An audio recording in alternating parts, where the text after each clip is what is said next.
I am now going to mute myself.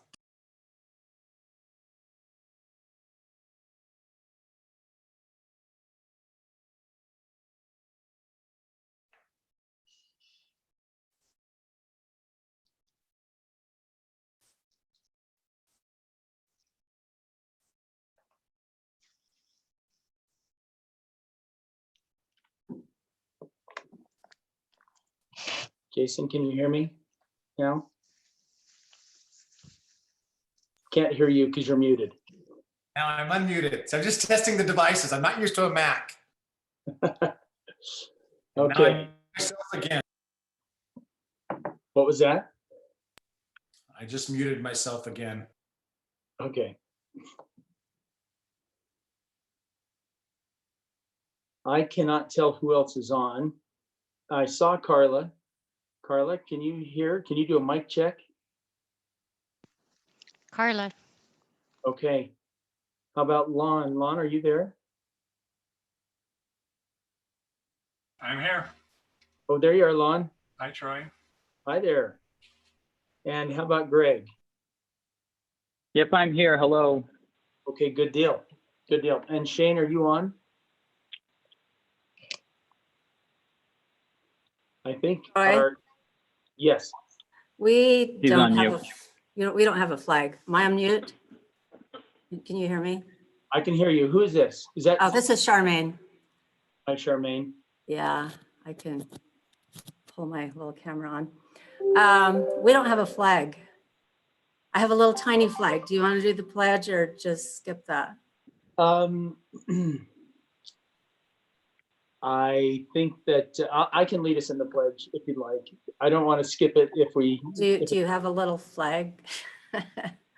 We've got one in the office if you want me to grab it. Hang on 1 second. Okay. Ah, you have a flag. Oh, you have? Serious flag. Okay. All right.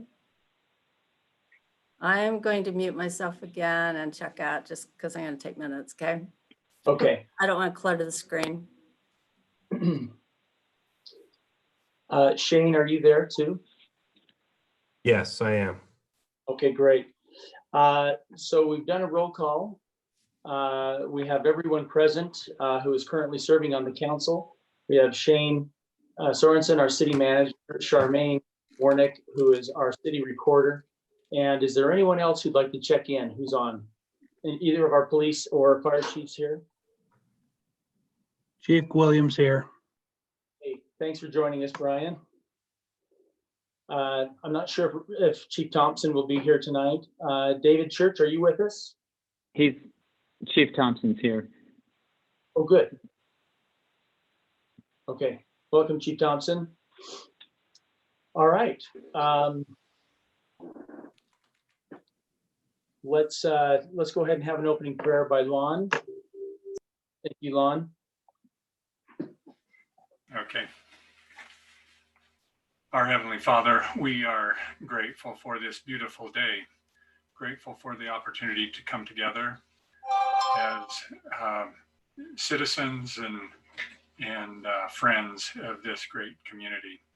We're thankful for all Thou hast provided for us, for the means to live comfortable lives and to enjoy the beauties and freedoms that we do here in this wonderful nation.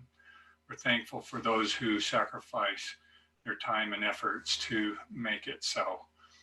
We are mindful of many who are ill and afflicted with not only the virus going around right now, but other things that are causing extreme heartache and concern to individuals and families. We pray for them and ask that Thou wilt bless them with continued strength and recovery. We pray for the leaders of the nation and those around the world, as well as our state leaders and us, the local leaders, that good decisions will be made in these very difficult times. We pray that we will have the ability and mindset to do so. And we pray for our citizens that they will be patient and understanding with each other and help and serve how they can. And this we pray in Jesus Christ's name. Amen. Amen. Thank you, Lon. Lon, it looks like you've got your winter growth going. Yeah, just coming out of it. It was really cold today. We're good. And I would never admit to peeking during the prayer, but I believe I may or may not have witnessed David Church joining us during the meeting, during the prayer. David, welcome. And I would also like to wish a happy birthday to Jason Thielen, who's joining us on his birthday. Thank you for making that sacrifice, Jason. Certainly welcome. Big 5. Oh boy, that's a big one. Yeah, big one. You should be socially mingling. Well, I would lead the group in the birthday song, but I'm not sure how well that would go. So we'll bypass that and wait for our next opportunity. All right, so if you would join me, please, in the Pledge of Allegiance, I'll do that. I pledge allegiance to the flag of the United States of America United States of America, and to the republic, and to the republic for which it stands, one nation under God, indivisible, with liberty and justice for all. Thank you.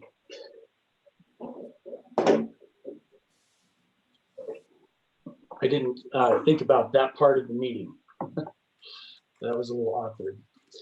For those of you who are joining us on the YouTube channel that we're broadcasting this meeting on, thank you for joining us. We appreciate it. There is a way for you to send us any questions during public comment or throughout the meeting. If you do have a question or a comment on an issue that we're discussing, that will go via email per the instructions on our city council agenda. And we welcome any of that feedback and input. So I'd like to move on to the consent calendar. Shane, there may be a couple of things that you want to explain regarding the city vehicle and any of the details that you'd like us to understand. Bless you.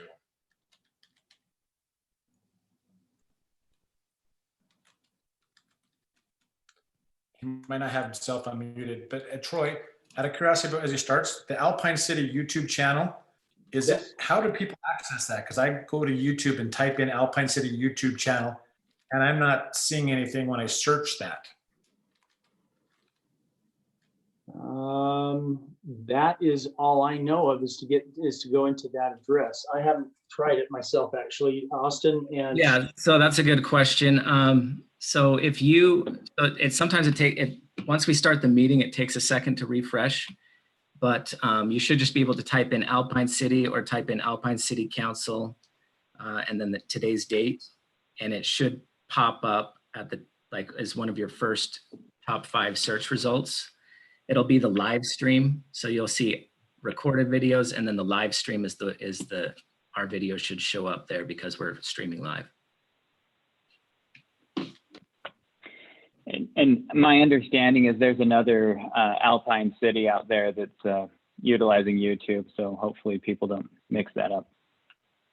Yes, there's an Alpine City, Texas, and they actually have a bunch of their city council meetings uploaded to YouTube already. So, but as you would expect in Texas, they're all in their cowboy boots and everything. Okay, I'm just not seeing it, but if you can see it, then that's good enough for me, Austin. Okay. Austin, you were able to see it? You confirmed that we're up and live? I'm gonna double check. I'm double checking right now. It was working a little bit ago, but I'm just gonna try and pull it up. Thanks again. for bringing that up, Jason. I didn't realize there was trouble getting onto it. Rain says she got onto it the way Jason or Austin said to do it. Which was, again, to go to the search thing in YouTube and type Alpine City Council, April 14th. You can type Alpine City or Alpine City Council. Let's see here.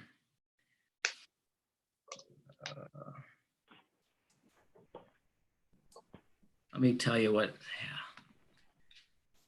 Look for the bell tower. Yeah, the bell tower, that's us.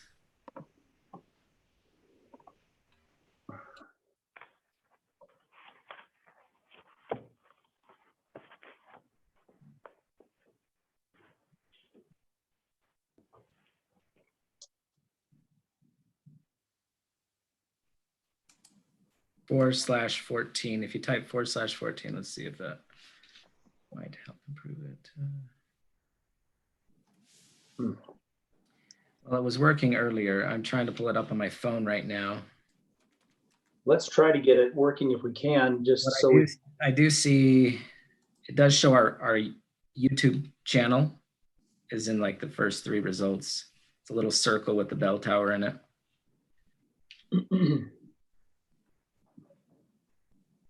Let me double. I'm going to go double check another connection here, but you guys can keep going. I'll double check that while you. My phone right now. Yeah. Okay. I was able to The find. recorder says that she's seeing it on her iPad. She pulled it up and it seems to be working for her. The YouTube link. okay. Okay, so the mayor asked me to explain a couple things. So on the parks utility vehicle, this is something that we had as a replacement in our vehicle replacement plan and was included in our budget. It is just a little bit over what we had budgeted in there. It's about $800, but we had another item that was, we expected to go up by $5,100, and when we got the invoice, it did not. So that can easily be taken care of there. The other item is the interlocal agreement with Central Utah 911. So we've adopted this interlocal agreement before when it switched, when Juab County and Nephi City were added into the district. It's now Central Utah 911. Pleasant Grove has had their own dispatch service, and they are now joining Central Utah 911. So there was a need to update this agreement and have it approved by the city council. There also is a change in here that if another agency is added, it outlines how they are added and will not require this agreement to come back through all of the cities again. They'll still have to pay their pro rata share and everything as identified in section 10 in this agreement. But it's a little bit of a challenge to get all the signatures from every city in a timely manner. And so the attorney recommended that we put this provision in this agreement and make a change so this didn't have to happen again. I guess the one other item, 300 North Well Pump, I've had a couple of questions on this. The money and expense that was approved before was for the development of the well, but we mentioned at that time that the additional expense we would have is to install a new pump in the well. And so this is that expense.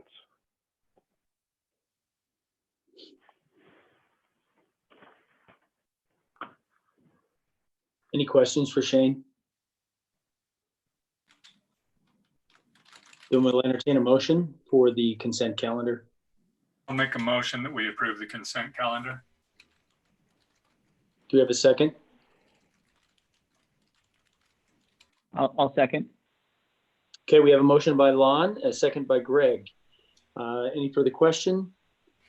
All in favor? Aye. Aye. Aye. Didn't hear Carla. Carla, did you Aye. vote? I Okay. did. Motion passes unanimously. Sorry, we didn't hear you, Carla. Okay.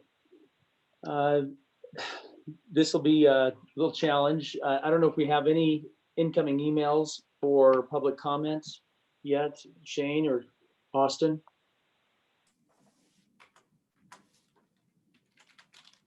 In the absence of public comment, we'll move on to reports and presentations. David, do you want to kind of go into some of the developing policies or is the suspension of some of the policies for electronic meetings?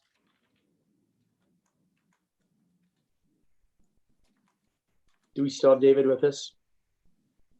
I think I can cover this. Yeah, I'm here. There he is. Okay. David, maybe you can explain to them what changed, what the governor did to allow this to happen in this situation. Yeah, it's fairly straightforward. As you know, we have the authority under the Open and Public Meetings Act to hold electronic meetings. We had previously adopted an ordinance to implement that in the city. So we already had that, but under state law, one of the requirements of doing electronic meetings was that you had an anchor location identified in your meeting notice and provided an opportunity for at that anchor location to the public to attend, listen, and participate in the meeting. One of the things that the governor did in his emergency declaration is to provide where the requirement for the anchor location is waived. So we can hold this type of electronic meeting during this emergency period without having one or more anchor locations where people are invited to come in and attend if they had wanted to. If you've got any questions about that, I'm happy to answer them, but it basically allows us all to be remote and not have any one location where people would congregate in any manner to attend the meeting. So there's no action that we have to take at this point. It's just, it's enacted already by the governor. Right. Well, there's no action for us to take because we already had an electronic meeting ordinance. Now that ordinance, some cities did not have an ordinance, and so they needed at this meeting to enact a first ordinance, but we had one, we already had adopted one. The only thing that we are doing here is not following the section of our ordinance and state law that required the anchor location. And we don't have to do anything about that. That requirement waived by the governor's order. Okay. I'll just add a couple things to that, Mayor. The one requirement is that we had to have a way for the public to see the meeting, and that's why this meeting is being broadcast simultaneously to YouTube. Yeah. And then just as far as protocol, if anyone has public comments, they can send an email to admin@alpinecity.org. For the traditional public comment at the start of the meeting, we're requesting that those be submitted by 5 p.m. on the day of the meeting. That would also be applicable to planning commission meetings. And then those will be addressed at that time on the agenda. If there's comments during the meeting, the mayor has the authority and the right to accept those comments and read them or not. If it's a public hearing, they'll absolutely be heard. And just some protocol for the council. If, as a general rule, we can all be muted. If you have something you want to say, you could unmute, and then the mayor and Austin and I can help monitor that and make sure everybody gets heard. It gets challenging if there's talking over, too many people talking at the same time. And just for the public, Austin will share his screen. That will be the city council packet that we traditionally have displayed on the wall in the city council chambers. And he'll just move to the section of the packet as we go. Anyway, this is a new experience. All of us have been on Zoom meetings. I've never been on a Zoom city council meeting, so should be okay, I think. Yeah, I'd like to add one more thing to that.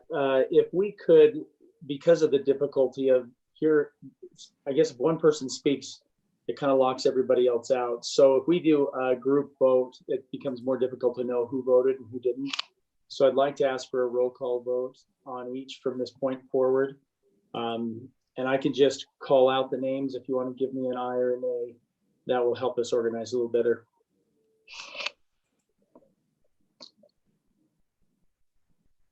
Anything else, Shane, on that topic? Sorry, I was muted. We'll make adjustments to this as necessary, but we came up with a plan and we'll follow that until we find that it needs to be changed. Yeah. Okay, thank you. Do we have Bonnie on the meeting, or is she available? She is. Yes. Oh, good, good. Yep. So I'll introduce Bonnie Cooper. She's been hired to fill Charmaine Warnock's position as she's getting close to retirement. It's kind of a tough time to hire on and be trained right now. Adds a few additional challenges, but Bonnie will be on the meeting tonight. We've asked her to take minutes as well as Charmaine so that she can kind of get some experience in doing this. So Bonnie's an Alpine resident, and we're happy to have her on the staff. Welcome, Bonnie. Thank you.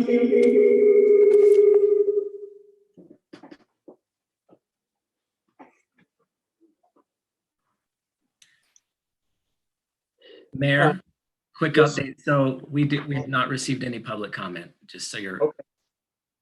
Okay, great. Thank you. I just want to add that it's kind of sad to see Charmaine enter the last phase of her service with the city in training Bonnie. But have had an opportunity to meet with Bonnie, and I'm excited for her and her future with the city. I think she's going to be outstanding, and we'll certainly enjoy having Charmaine as long as we can have her. And just want to express my gratitude to Charmaine for everything she's done for the city in so many different capacities. So we'll move with that. We'll move on. I believe everyone is aware or has been aware that Judy Piquel has resigned. We have started the process of opening that up to applicants.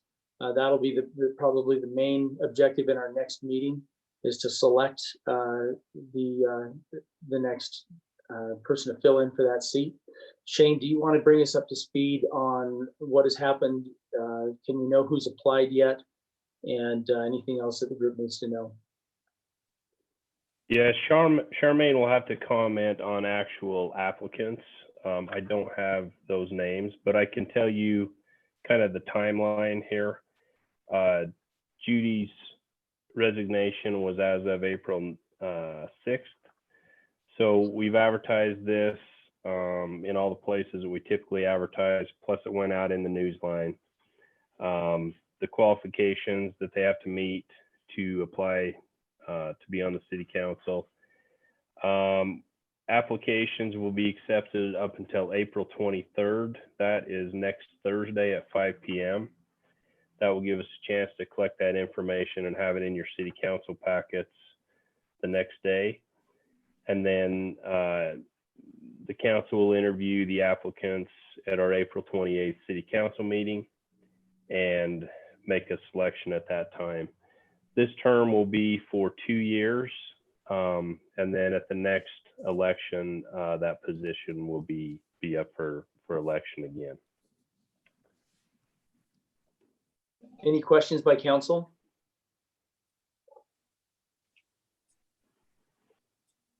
Okay, Charmaine, are you able to give us a rundown on any applicants up to this point? We have two. Can you hear me? Am I on mute? We can hear you. Okay. We have two, a woman named Laura Kwan, and then also one from Carol Dean Neves. You may know her. She's run our elections for many, many years. So right now I've had some interest, but no, they're just those two applications. So, Okay. so. Still have another week to harvest any more applicants. Yeah, the 23rd. Yeah. They have to turn them in by the 23rd, so. Okay, all thank right. you. Shane, do you want to talk about our emergency operations plan? Just very briefly, just wanted to make sure everyone knew that we do have a plan. There's a section in our plan that discusses public health emergencies. This section gives the city, actually the city administrator, who would work closely with the mayor, the right to open up our emergency operations center. We didn't feel like on this that there would be a benefit to opening that center. The county has one, the state has one. That's where all the information is coming from. But we've made some adjustments in our operation in light of the COVID-19 and followed our plan here.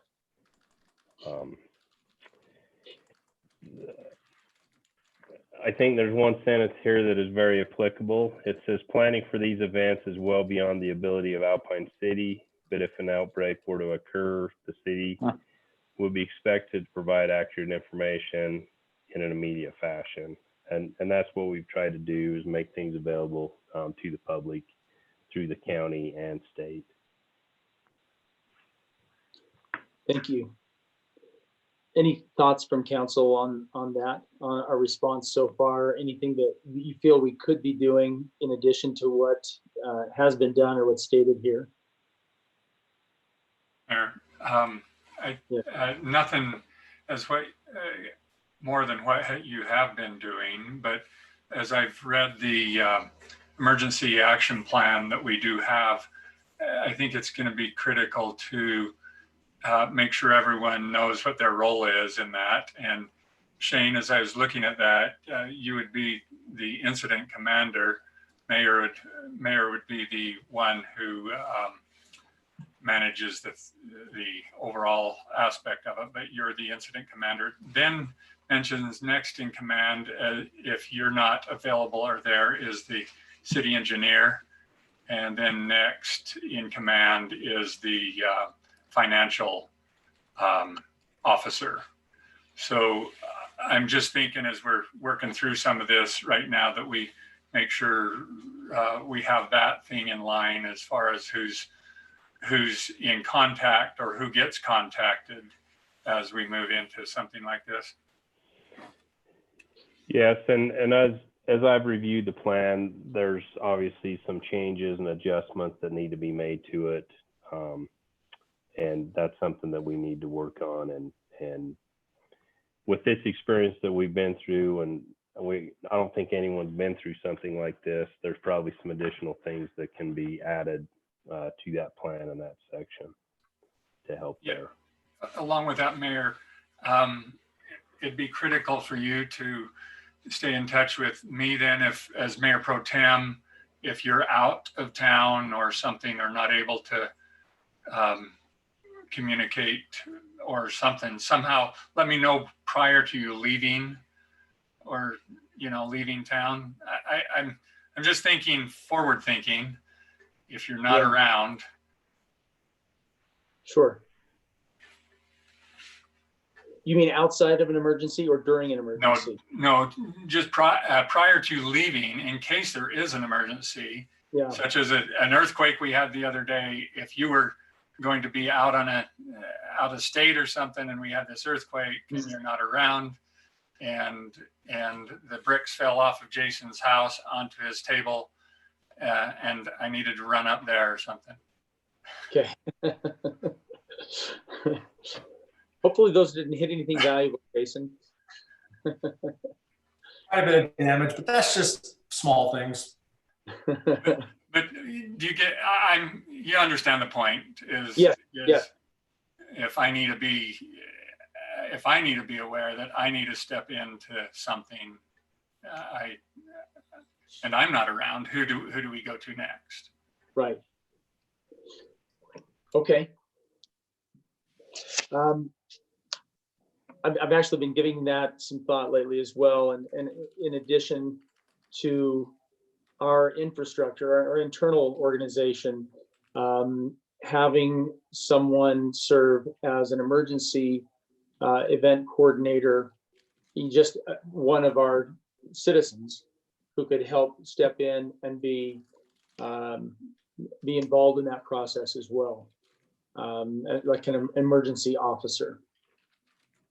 And so I've got some thoughts on that, and maybe in another meeting we can kind of go through that and talk about people that we feel would be interested and qualified to serve in that capacity.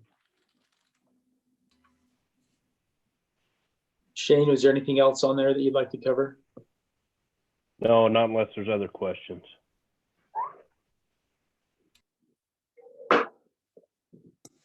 Let's go ahead and go on to the financial.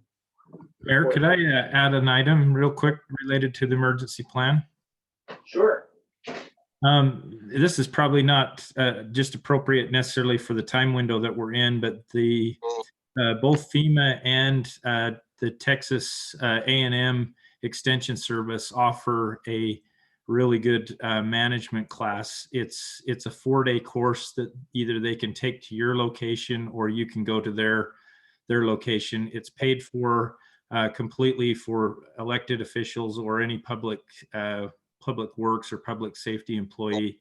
It's called it's Management 314, and it addresses how an EOC works, how the incident command system works, and it's a really beneficial course. I would suggest at a later date we talk about some options to get some people into that class and maybe continue to just build the capability. I like that idea. Yeah, if you have any more information you can provide, or maybe if you want to act as the coordinator for that, that would be terrific.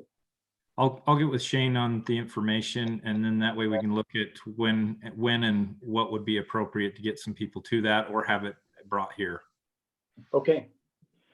That'd be great.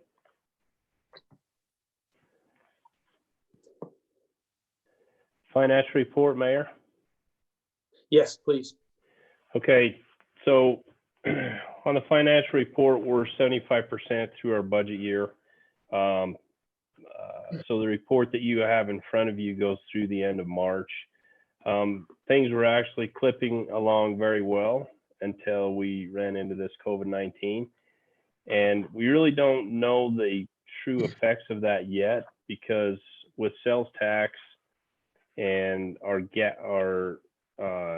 Class C road funds that come through the gas tax, there's a 2-month lag with those. And so everyone knows there's going to be an impact. It's just very hard to forecast exactly what that's going to be.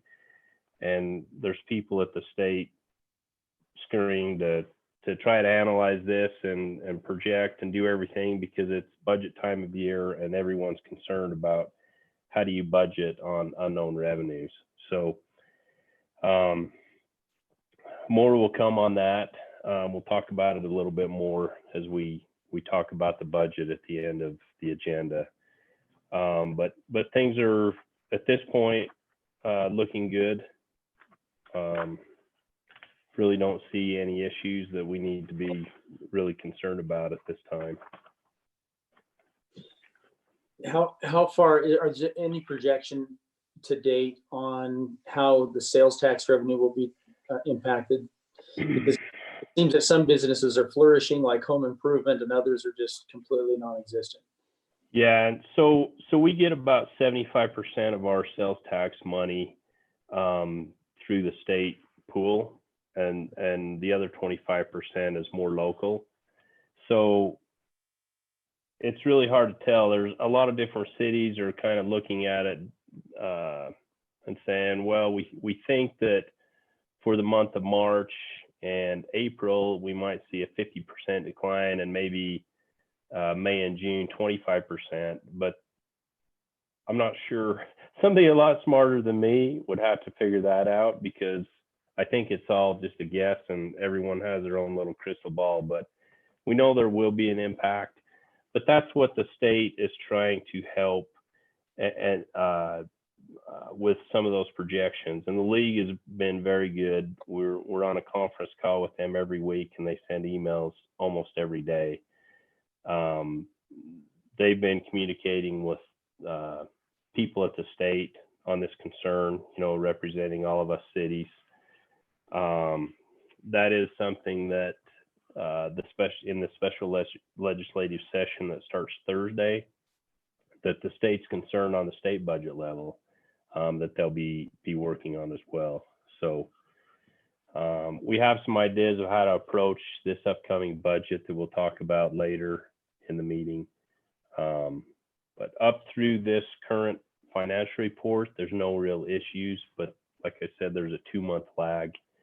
We pretty much have the majority of our property tax already, so we're in good shape that way. That's one of our big sources of revenue. And we were doing well with sales tax ahead of last year. So time will tell on the impact on that one. Okay. Any questions from council on that, on the budget? Financials? Okay. I think the question is, you know, how do we, I'm not sure there's an answer yet, but how do we plan for this for next year? Right, because I guess that's the great challenge, and we may have to just be perhaps conservative looking at next year, because the economic projections are kind of all over, right? I see some that say, you know, we're mid-recession by the fall, you know, kind of a couple of quarters out to recovery. Others kind of, I think mid-case is like 2 years, pessimistic is like 5+. You know, this year, you know, is one thing, but going forward may be trickier to forecast. Yeah, and I think again, we'll talk about this some more, but I think the concern mostly is with the general fund side of the budget. Our enterprise funds, water, PI, sewer, storm drain, those fees come in monthly. You could have some people that are out of work that are having issues paying those, but I don't think the effect will be quite as significant on those. But we have some ideas on approaching this upcoming budget that we'll discuss.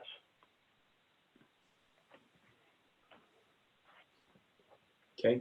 Thanks. Okay. I'm using my daughter's laptop for part of this, so it's a hard time navigating. We'll move on to the first discussion item, or the first action item. Resolution 2020-04, ROTA revenue and bonds. Shane, do you want to take us into that one?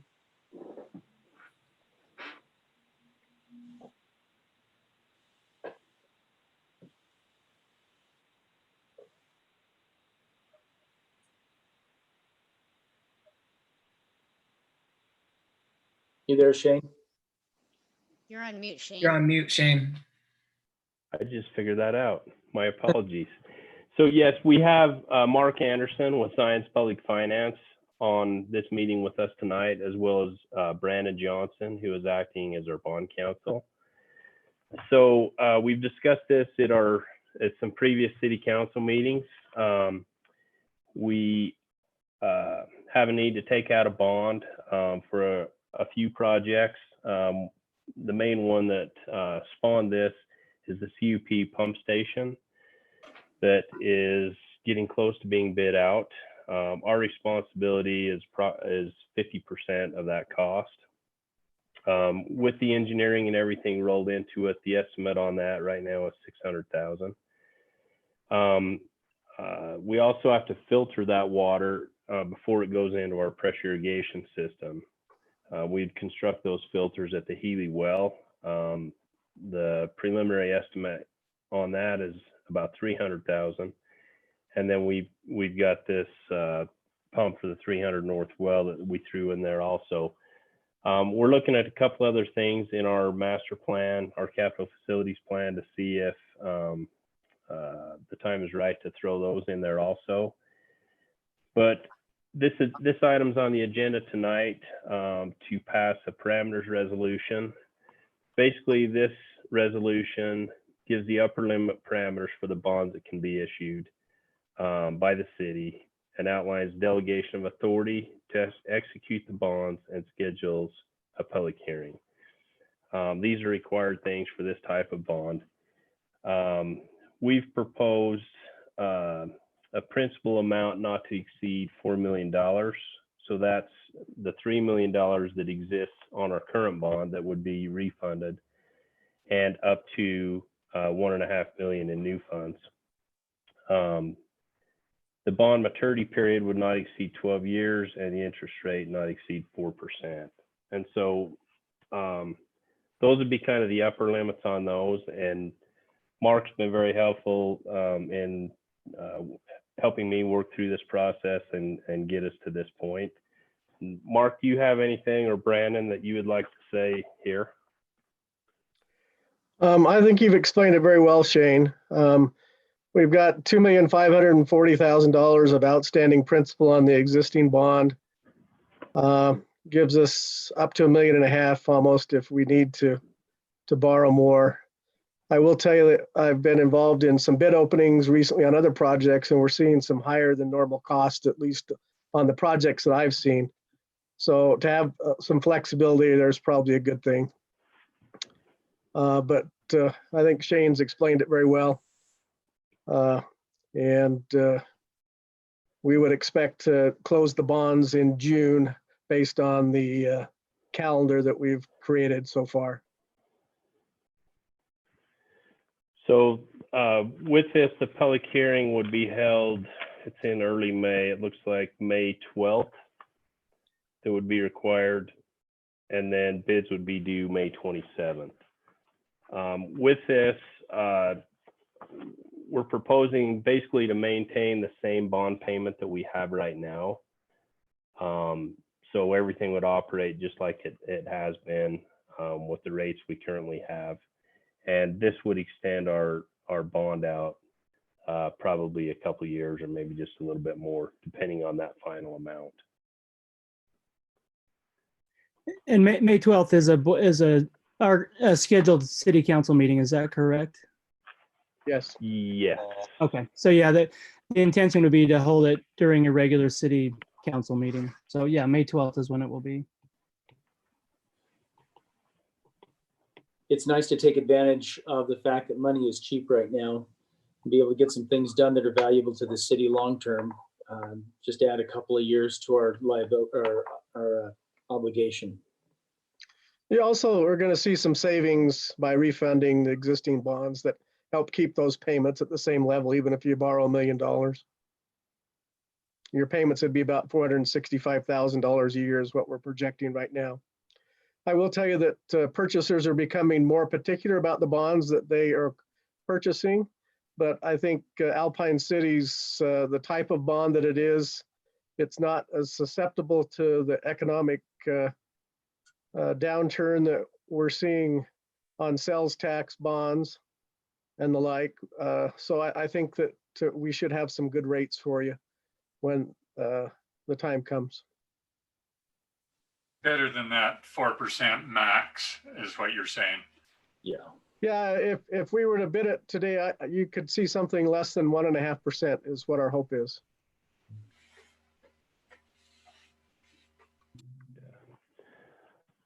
I think it's a great opportunity to kind of firm up our system to supply water to our residents for the future. Yeah. Any further questions by council, or do we have a motion? I'll make a motion that we approve the resolution number R 2020-04, authorizing the issuance of water revenue and refunding existing bonds. Do we have a motion by Lon? Do we have a second? I'll second it. Second by Carla. Any further question or comment on the motion? Okay, we'll have a roll call vote. Jason Thielen, Yes. Carla Merrill, Yes. Greg Gordon, Aye. and Lon Lott. Yes. The motion passes unanimously. Hello? Okay. Okay, motion passes. Thank you. Mark and Brandon, I know you guys had busy schedules tonight. Thanks for making yourself available. Yes, thank you. Yeah, happy to do it. Thanks. So the next topic on our agenda is the approval of the Lone Peak Interlocal. And I'll just say that it's an interesting time with the departure of Cedar Hills and now down to 2 cities. There's a little bit of, well, I should first say that the cities of Alpine and Highland have been getting along very well. That said, there are still some things to resolve on our new interlocal agreement, which had to be redone with the departure of one of our members. And Jason was in the meeting as I was, where we had to kind of fight for equality for the part of Alpine. And I don't think there's any ill will on the part of Highland, certainly not us toward them. But when you look at the demographics and you look at the population differences, they're 2/3, we're 1/3. And that created a sense among some of their members that they should have more influence. And since we were only providing 1/3 of the revenue and only needing 1/3 of the services. But in order to keep a good relationship, I think equality was key. And so I appreciate the efforts of Jason and Shane. We were all engaged in trying to make sure that the agreement stayed as equitable as possible. So that said, Shane, I'll let you go ahead and introduce the topic and go over the details. Okay, we'll just summarize the changes here. First of all, the board composition. The board will be made up of 5 members. There will be 2 regular members from each city, and then each city will have an alternate appointed by their respective city councils. The 5th member of the board will be the chairman. The chairman will be appointed from those alternate members each year by majority vote of the other 4 board members from the 2 cities. That chair position will alternate every other year between the cities. As far as voting goes, all acts of the board must be approved by 3 votes. The chairman only votes in the case of a tie. So if, for example, there's an agenda item that was important to us, but for whatever reason, we only had 1 member there, the chair would not vote in that situation, but 3 votes would be required to pass the item. So that kind of helps us work together and I think work to a common ground resolution on all items.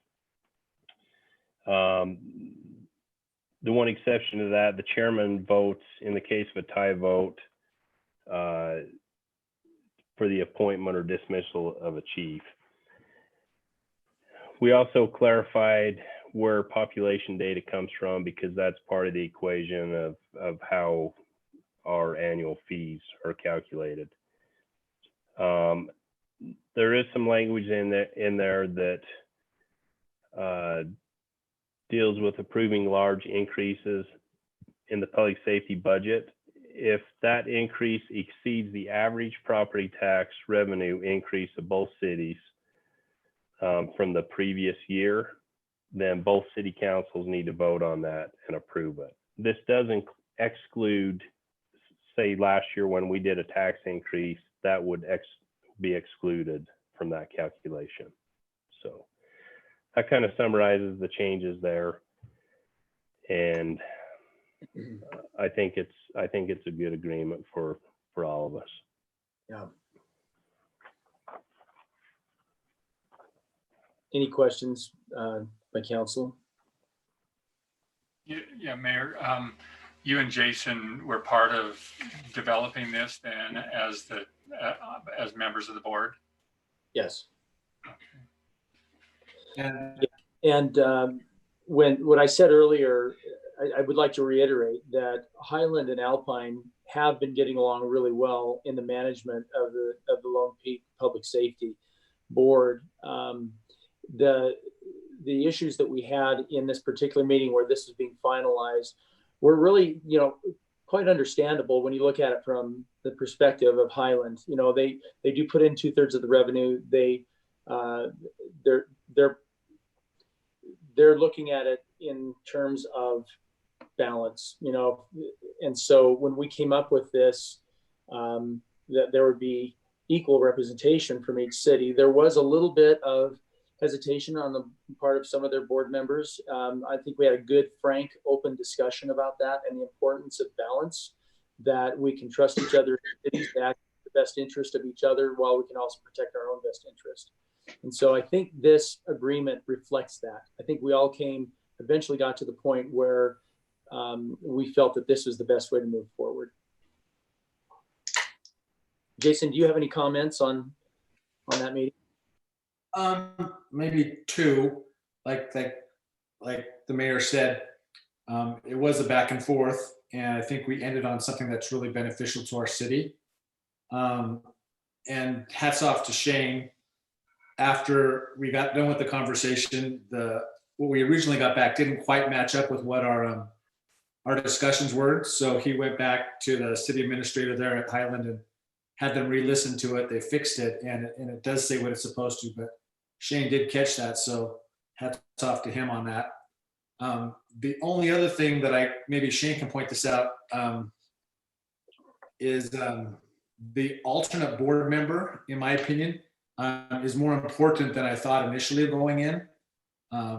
One of the Highland mayor's concerned was that they want this chairperson to be knowledgeable, understand the issues at hand, be able to really step into the role as that chairperson on the board. I brought up that Judy was our chairperson, and both commissioners knew Judy and were impressed by Judy. And so they're like, yeah, that's great. I do think that we need to find out who that alternate is, with the understanding that alternate, correct me if I'm wrong, will be the chairperson, will run we'll run the meeting in the same way the mayor runs our meeting. And so that's an important calling that we need to get. Yeah. Yep. Now that we have this agreement in place, we can make that selection.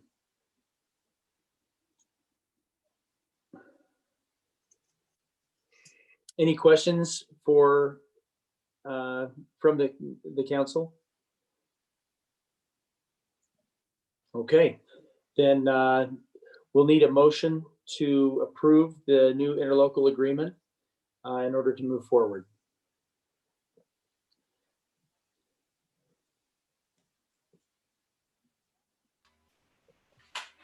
I make a motion that we approve the Lone Peak Public Safety District interlocal agreement as amended. Okay, we have a motion by, is that a second by Greg? Yes. Okay, thank you, Greg. Any further discussion on the motion? Any questions? Okay, let's take a roll call vote, starting with Lon Lott. Aye. Jason Thielen, Yes. Carla Merrill, Yes. Greg Gordon. Yes. Okay, the motion passes unanimously. We have an agreement. Remind me, Shane or David, is the alternate, does that need approval by council? I know it's a nomination. It's an appointment by our city council. Okay, to that so, position. okay, so my question is, is it like a planning commission appointment where the mayor makes? Yeah, Okay, mayor makes the appointment with advice and consent of the council. okay. So we'll have that as part of the agenda for the next meeting. But it has to be from an elected member of the council. Yes. Okay, You might, Mayor, want to make that appointment after you appoint your new council member. okay, yeah. Good point. Would you recommend doing it in the same meeting or waiting until a subsequent meeting? Well, it depends on the level of confidence you have on whoever you're appointing as the new council member, with them being up to date on what's going on. I'm just recommending that because that may make a difference on who you choose, depending on who you appoint to council. You've got to redo some assignments, and obviously Judy had that assignment. You're going to shuffle assignments around afterwards. Okay, thank you, David.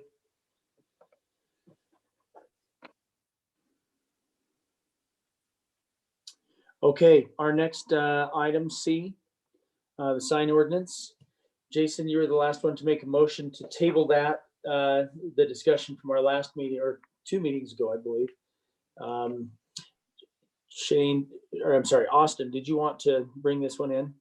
Yeah, I'll go ahead and bring this in. So as a reminder, the Alta Bank sign is kind of why we're looking at our sign ordinance, reevaluating that. So Planning Commission has discussed, they discussed the site triangle. Should we increase that? They discussed setbacks. And then also it's, as we mentioned at the end of the last city council meeting, there's height that's also potentially a concern when it comes to these signs. Ultimately, the Planning Commission, their recommendation was to increase the setback from 3 feet to 5 feet. So that would just push it back a little bit further, opens up the site triangle. They didn't feel like increasing the site triangle was necessary.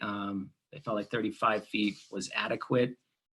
Once you're outside of that 35 feet, if you bring anything back further in away from the street, it's opening up the site triangle enough that they didn't feel like they thought it would be excessive to increase the site triangle in addition. And so in your packet that wasn't included last time, we've included some height measurements, which I know some of the council members have looked at. And so, we did discuss how there's another sign just across the street at the Madsen and Madsen law office. They have a sign that's not quite, it's about 5 feet 3 inches off of the flat ground there, as measured just straight up from the ground. That one, people haven't really complained about that sign, but they definitely have complained a lot about the Alta Bank sign, which was 6 feet, and it was also in the site triangle. So, but if we go to your packet here, I'll pull it up on the screen. These are the other signs around town other large signs that are, potentially blocking your visual as you come out onto Main Street or 200 North. So just to kind of give you a frame of reference for that. And but basically, I guess we're here to, to continue discussing this, and does height need to be included in this discussion?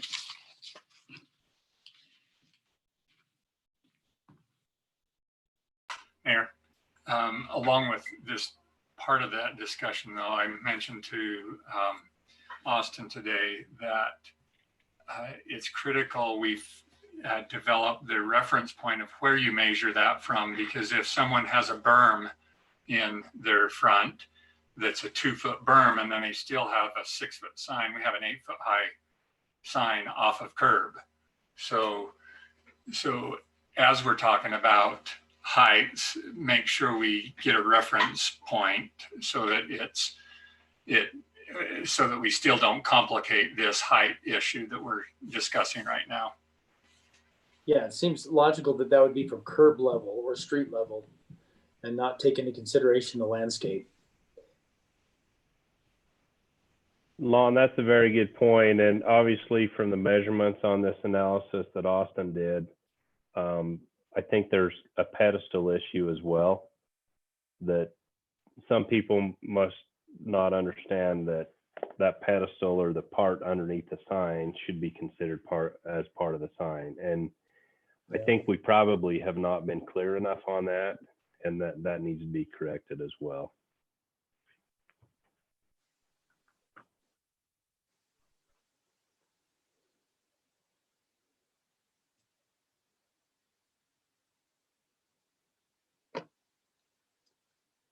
Have you identified where that language needs to be changed in the body of the ordinance?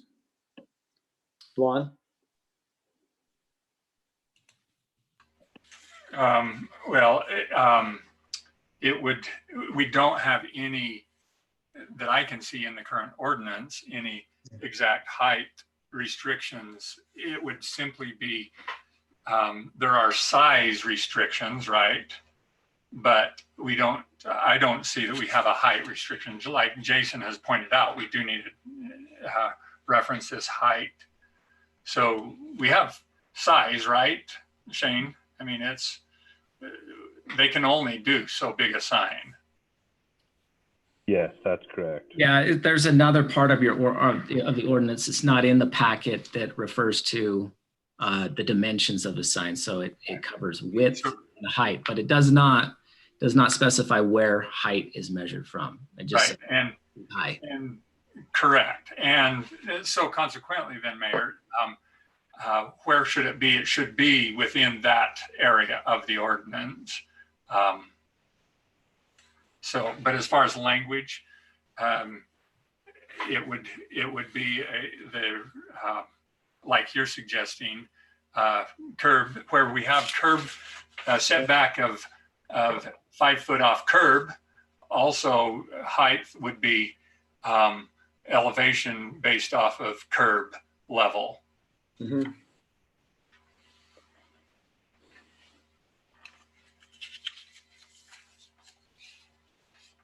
Yeah, I mean, I think it's a great point. In fact, Shane and I were discussing another one of our ordinances earlier today, the measurement of the height of the building. And, you know, there's grade, there's natural grade, and there's improved grade. And that can make a big difference. And in a structure, same is true for a sign. And the impact on the surrounding area is absolutely impacted by that as much as it is the size of the structure of the sign.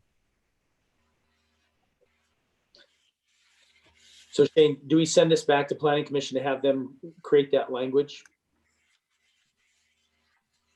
Well, this is where it's a little bit awkward. The Planning Commission did not feel that the height needed to be addressed, but the council does. And I definitely think there are some things that need to be addressed with the height. So I think we could probably make the changes, and David, correct me if I'm wrong, and bring them back. Yeah, you don't need to send it back to the Planning Commission. They've made a recommendation. You're under no obligation to take their recommendation. You've now got the recommendation. You can amend, craft the ordinance the way that you think it's appropriate. If they're recommending no change in the height thing, you could just say, thanks for your input, and we can put together some language that, if you can agree on it, as to how you want to limit it as the height. It's a little difficult, as you said, we need to say how we measure it from. To Lon's point, if we say curb, then we're going to get some situations where if it's not flat ground from the curb, if the natural slope is up to the business, you may be limiting some businesses to almost not being able to put a sign in their front yard of any significance. So we need to think about it because even without artificial berms or artificial height, you may have, if we just say height from curb, and then limit it to what you're thinking about limiting to, and then having them 35 feet off or 15 feet off, it may really hamper some commercial businesses on their signs, depending on their natural landscaping. Mm-hmm. And maybe the way to address that is if the sign is, some people put their signs back further than our minimum requirement. Maybe if the sign is closer than X feet to the back of the sidewalk, it has this additional set of restrictions on elevation above the sidewalk grade or something like that. We can work on that and come up with some recommendations. Okay. Yeah, if staff could language on that and get back to us, because David's right. I didn't even think of that aspect, that if you're on a hillside and you're not right on the sidewalk, you don't have anywhere to go with your signage. Are there other concerns besides the where we're taking the measurement from, or the height of the sign?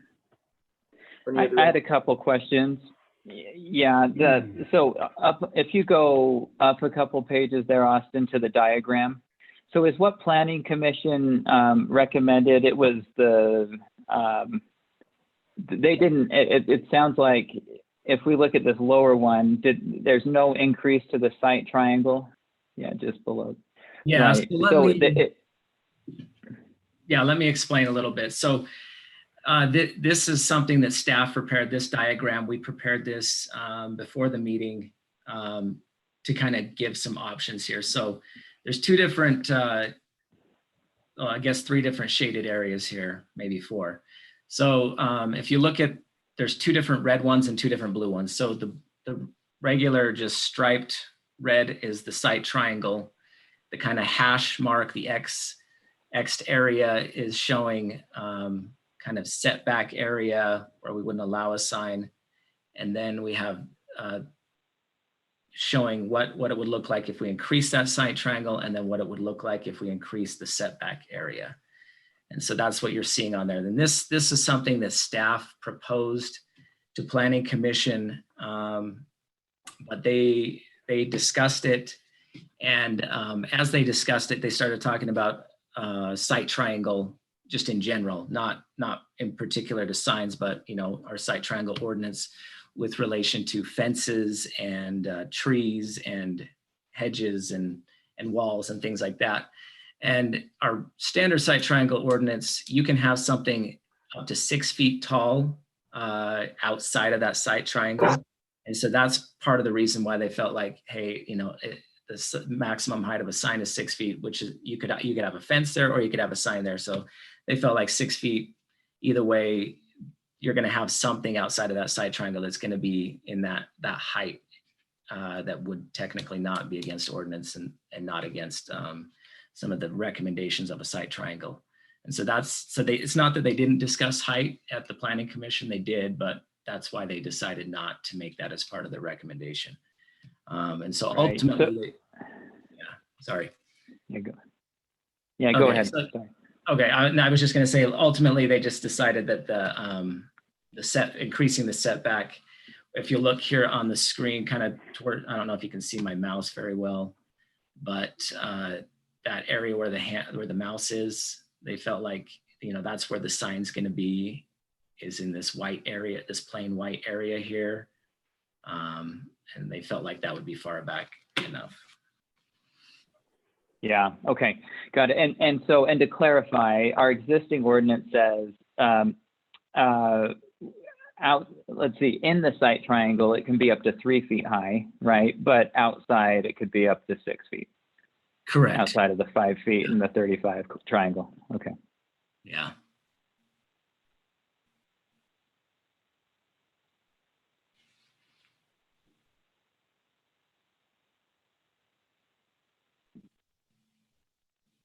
I think it's important, as Shane was mentioning about the pedestal aspect of things, that be in the wording as well, that the overall, the sign can't be the 4x6 and then a 2-foot pedestal, and they're still within their thing, because as some of these measurements show here, there's 7'4", 7'5" on height, and that's probably because they have a pedestal.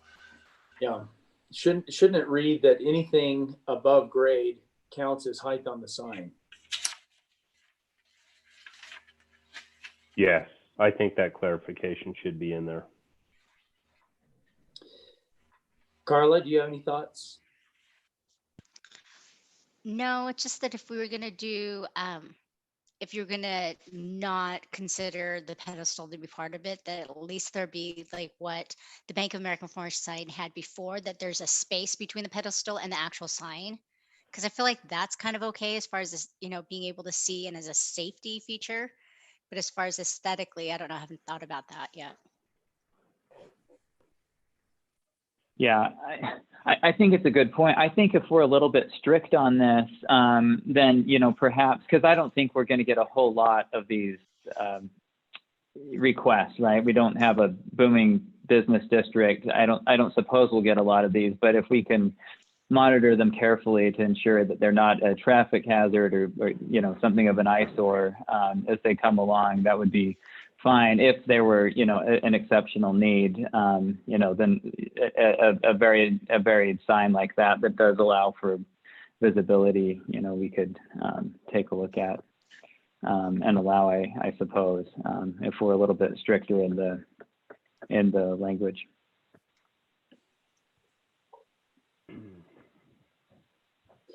Are there any other issues that concern anyone about the ordinance? I could just chime in for 1 second, Mayor. No, I mean, so I appreciate Lon's thoughts were along the lines of what my thoughts were too. And Dave Church's point, you know, I actually think that it should be from curb. And thinking through our city, there's not a lot of areas that these signs can go. They have to go in our business commercial. And our business commercial area is pretty flat. It's not like we have in our foothills. I think to make it simple, off the curb would take care of the whole pedestal issue. So I think if I was to point in direction, I think that's kind of how I would think we should go off of that. With regard to, I mean, the only time this really is an issue, in my opinion, is on corners where you're coming out of a drivable area, looking to your left, looking to your right. If it's in the middle of a block, it's not as big of an issue. I am curious, Austin, with the, and I apologize, I've lost my Zoom visual of what you're showing on the screen, but on the Madison and Madison, Yeah. Did you measure? Are you measuring for the 5'3"? Is that measured from the grass to the pillars on the side, or is that measured to the grass to the top of the sign? That's to the top of the sign, grass to top of sign. Okay. And I'm just trying to get a comparison. So do you remember the old Alta Bank sign from the grass to the top of the sign, what that was? Not the. You know what, I did not, I never went and measured that one in person. So the old bank sign, you're talking about the Alta Bank sign or the Bank of American Fork sign? Alta Bank sign. The Alta Bank sign was 6 feet. It was 6 feet from basically where grass would be to the top of the sign. Okay, so again, I agree with what Lon's saying. I think it should be off of curb. I think that would make it a simpler thing for everyone. I just think on corner ones like this, I don't know if you could stick a different type of ordinance on a corner one like this, where you know, one option is to flatten it out so it's horizontal versus perpendicular. It's just something to think about in an ordinance. I don't even know how it's going to work, but that's the only time I think we're ever going to have these problems with regard to safety. So I just want to say I agree with what Lon was saying. Okay. With that, does anyone have a height in mind? Is it leave it at 6 feet? Is it drop it to 5 feet? Or what is that number? I don't know why we couldn't drop. Say that again, Jason. Sorry, I talked on you. Yeah, I don't know why we shouldn't consider at least a little bit drop in the size, the height of it. I mean, it's something that we haven't discussed at all as far as would we be willing to, instead of doing 6 foot, do a 5.5. Again, honestly, the one across the street, the Madison side, I pull up there, I have no problem with that sign. I can see the cars that are coming from the other side.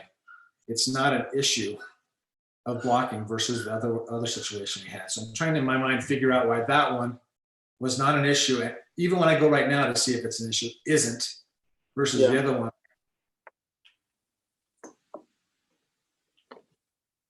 I think I can explain why. I mentioned this in a meeting before, but if you look at the curb radiuses on 100 South, where it intersects to Main Street, they're a lot larger radius than the ones on 120 South, which is on the corner by Madsen's.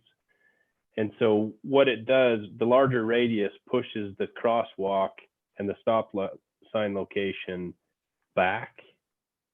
And so it gives the feeling of, if I've got to stop back at the stop sign and behind the crosswalk, you're further back because of those radiuses than you would be on the other side.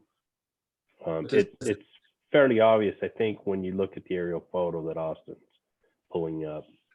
But my point is, I can see over it with I can see the cars that are coming. It's not like I can see around it better. Over top of it, the cars that are coming are all in clear view. Versus the other ones, you can't see till they wrap around the edge of the sign. And it's 9 inches shorter than the Alta sign was, according to what we have in the packet, anyway. And Austin, what's the distance from basically the radius behind the sidewalk to the Madsen sign. To the Madsen sign, you're looking at It's a lot further. 34 feet. As we would measure, it's 34 feet as we would measure like the side triangle, basically. Yeah. Again, I don't want to hit a dead horse. I'm just saying, Shane, we can talk about the radius, but I can see over that sign and see the cars coming versus the other one. So I don't know. Maybe I'm not good at algebra, but I'm not getting it. Yeah. So if you look at the aerial here, you can see, I think a good visual representation are the crosswalks. And so if you pull up at the Madsen crosswalk and you park your car at that white line versus at the other corner in front of the bank, you're further back on the bank intersection than you would be on the Madsen one, and that's because of the way that the curb curves on the radius of those curves. So basically, it pushes you back further away from Main Street. And that lets me see over top of it better. Well, so on the Madsen one, you're closer to Main Street, which gives you greater visibility looking north onto Main Street. Because of the, No, it's the same. I think what it is Jason, I think you can see the traffic as you're approaching that intersection because the Yeah. building itself is offset great. There's a greater distance there. So your sight triangle becomes significantly larger. So as you approach that intersection, you can see the traffic coming. But as you come down from the bank, because the building is so much closer to the street, it blocks your vision. You don't see what's coming there until you're within that site. So I think maybe it's just what your brain does as far as it's piecing that together. You see the cars coming, but on the bank, you only see it within so many feet until you get to the intersection, and then it's blocked by that sign. You're able to see, you look at the open space where the signs are, it's just, yeah, you can There's a- see a lot more. there's a big gap between where the sign ends and the building begins on the the law office. There's no gap between, from the building to the beginning of the sign on the bank. The building's definitely the issue. Another thing I'm noticing looking at this aerial, and I could be just an optical illusion, and maybe Shane knows the answer to this, but it looks to me as if the sidewalk is wider on the east side of the street than it is on the west side of the street, which could potentially add a couple more feet to that. I don't know. Do you know, Shane? Shane, you're on mute still, it looks like. They should be the same, but I would have to Okay, check maybe that for maybe sure. it's just an illusion from looking at this, but okay. Yeah, it could be. Even I think Carla's onto something there with her analysis of it. Based on Carla's analysis, then an increased sight triangle is what allows me to see over top or I guess predict that cars are coming. Well, I think so, yes. the increased sight triangle is behind the sign and not in front of it. It's the open yard that you have coming up to the sign is what I understand Carla saying. Okay. That is correct. Do you remember when that building was coming up? I realized, they tore it down and wanted a new building. We did make exceptions, they're not meeting our current city ordinance for the offsets. If they were, it probably would have helped. They're a lot closer on is that First South? Is that, Yeah, I don't know any of the street names. that's first out. You're right. Yeah. Okay. So remember on this aerial photo, you're actually seeing the old building. The old building, right? And the new building is twisted, so it actually improved the Little bit sight more. triangle on the corner from what it was. Yeah, it's almost like you cut the corners off the old building, and but it's still very close to the intersection, closer than most other buildings in town.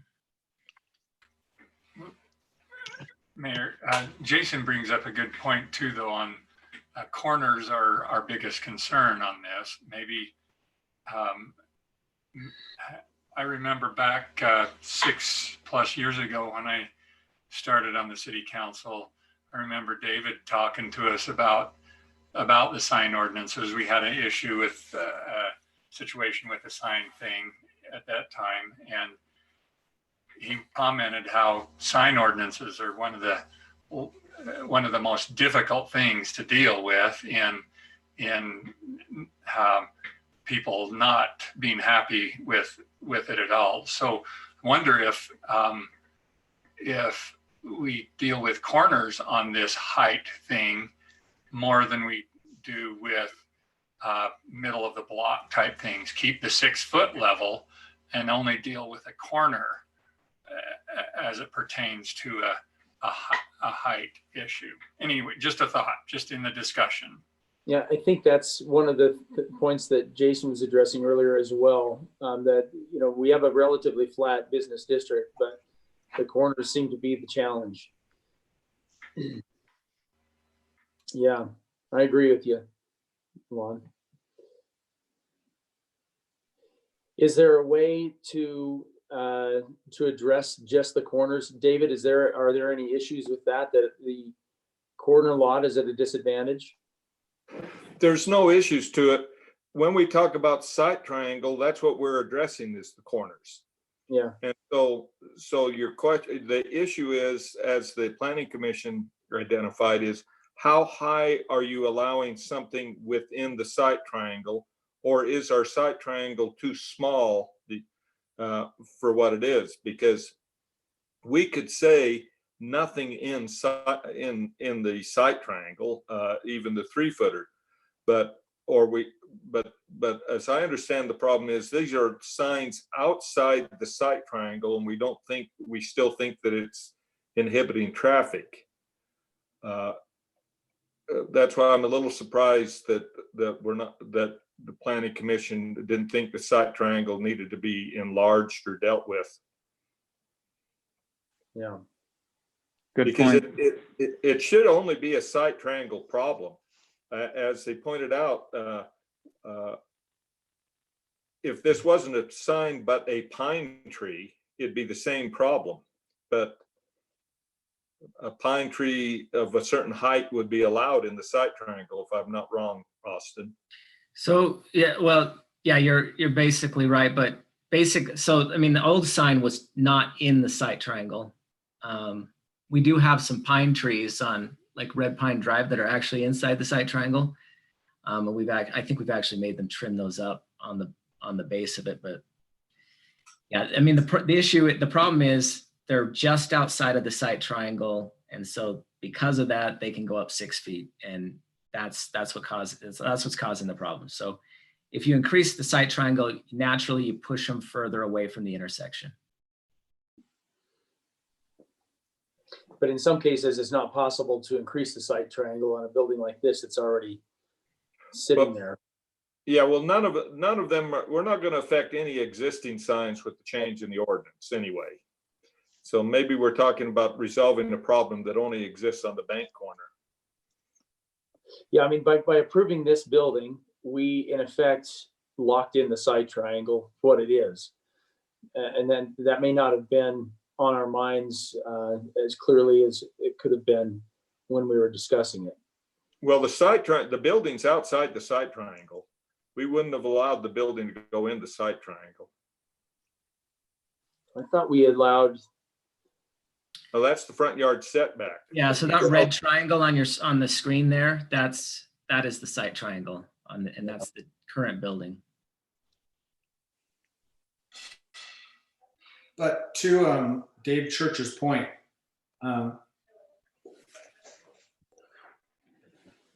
question was brought up, just because the planning commission didn't decide to make an altercation in the height of the thing doesn't mean we can.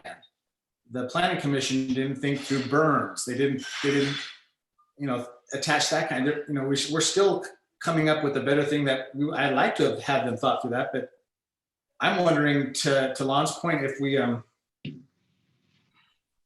if we don't say corner lots, instead of a 6 foot, they have a 5 foot height off of grade outside of the side triangle. You're saying all signs or corner signs? Just corner signs. Okay. And to Dave's point, you're right. This isn't going to change the Alta Bank problem we have there. We could have changed that when we allowed them their setbacks, modifications. We could have told them what we wanted, and we probably could have got it. It's not going to make a hill of beans difference. But the goal is to try to make it so in the future that we don't have these conversations. And try to make the best ordinance possible. I'm out. So one thing to consider, I agree on the corner lots, it's definitely an issue. We also kind of have corners where there's a driveway, say to a Main Street village where the clock tower building is, that could be not as busy as a public street intersection, but they're in reality a corner. If a kid is riding a bike down the sidewalk or something like that, it could be an issue there to some lesser extent.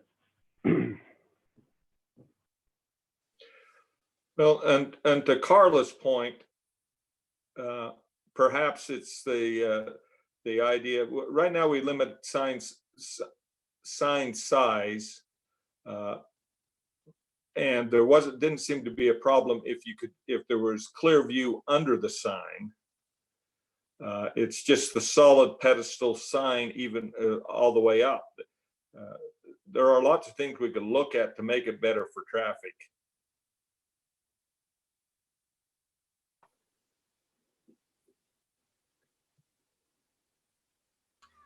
So as we're doing this, though, even though there might not be many left to do, this would apply to someone who tears down an old sign to put up a new sign.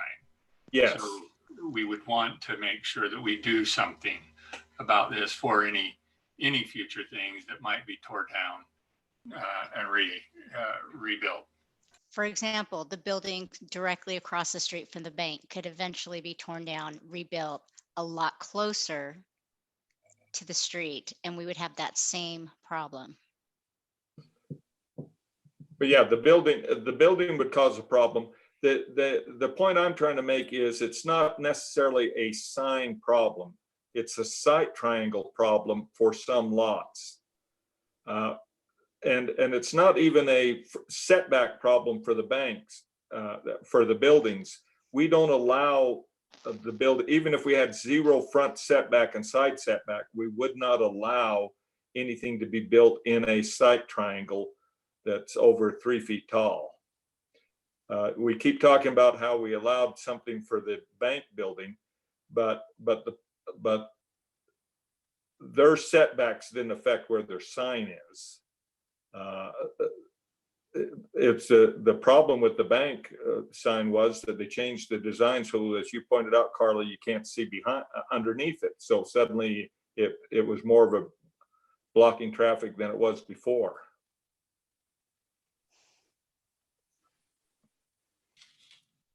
Yeah, I think it's twofold. I agree with you, David. I think it's twofold. I think 1, it's site triangle, and I think 2, it's, I don't know how to even describe it. Basically the solid mass of the sign.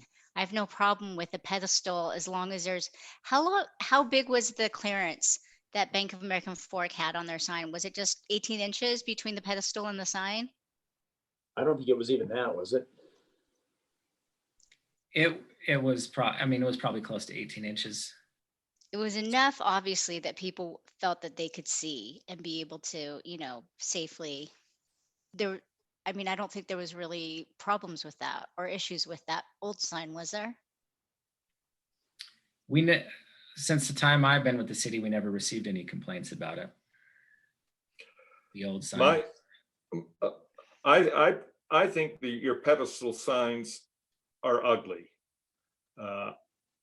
If you're doing your sign ordinance and you're worried about pedestal signs in the front yard, I'd get rid of pedestal signs.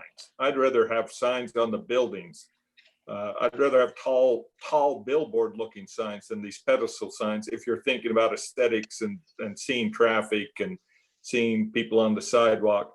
But that's a tougher decision.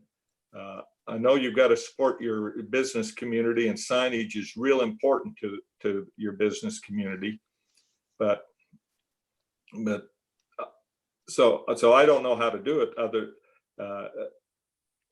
You could say no pedestal signs in the front on corner lots, and then you wouldn't be talking about height or anything else. But that just takes away from some businesses an opportunity that other businesses have. But don't you, in effect, I mean, pedestal, whatever we call them, those. don't you in effect eliminate most pedestal signs if you have a low enough height restriction on the overall sign? Well, no, you might make them longer.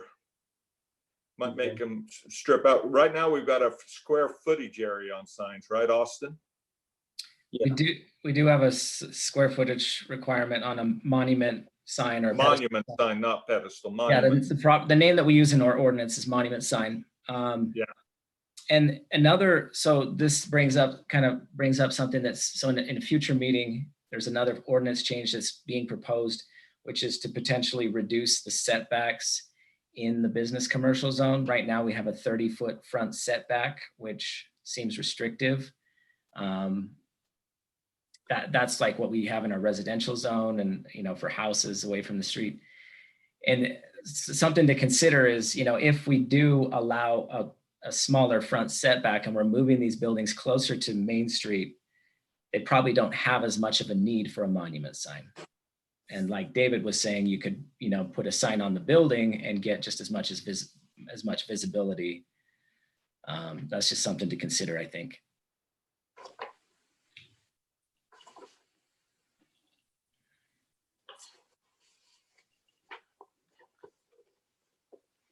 But we can draw up an ordinance any way you want it. If we can make it apply to corner lots, we can increase the site triangle for signs. We can say no signs in the site triangle at all. Any way you want to draw it up, we can draw it up and it'll be all right. Well, I think what I heard is that we need a larger site triangle to avoid these issues, this particular issue. So is that right? Anyone disagree?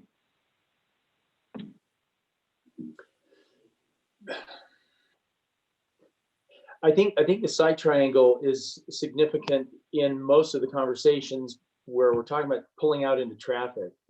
But I don't know if it's Carla or somebody else who suggested that the building across the street could become commercial, could be torn down and rebuilt. That building is much closer. And if we go to a closer setback, we're really not on an intersection there. So there really isn't, it's opposite the intersection because that's a T right there, right? So, and I don't know if we're talking about the old blue house, Carla, is that what you're referring to?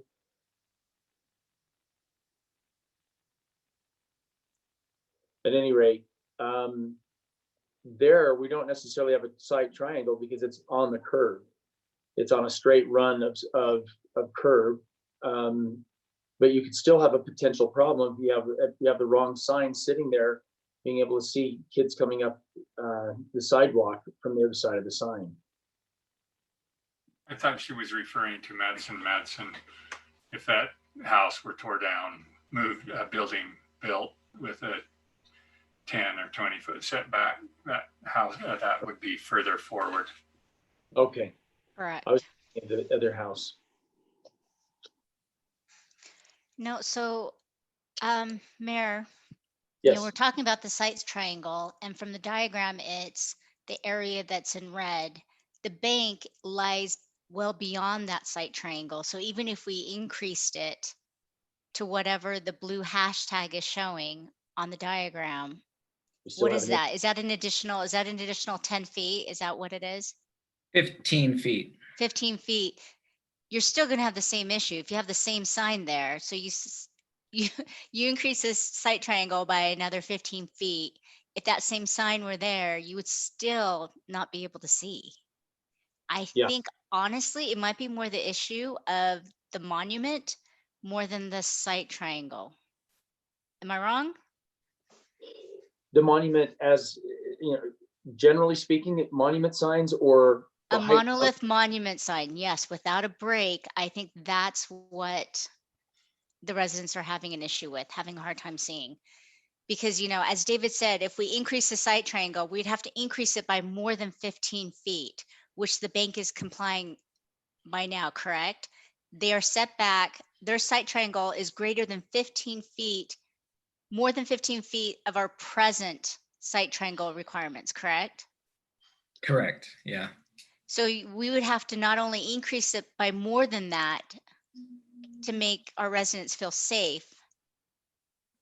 I think more than the sight triangle, I think it's the monolithic monument signs, that there has to be a break if they're going to do that.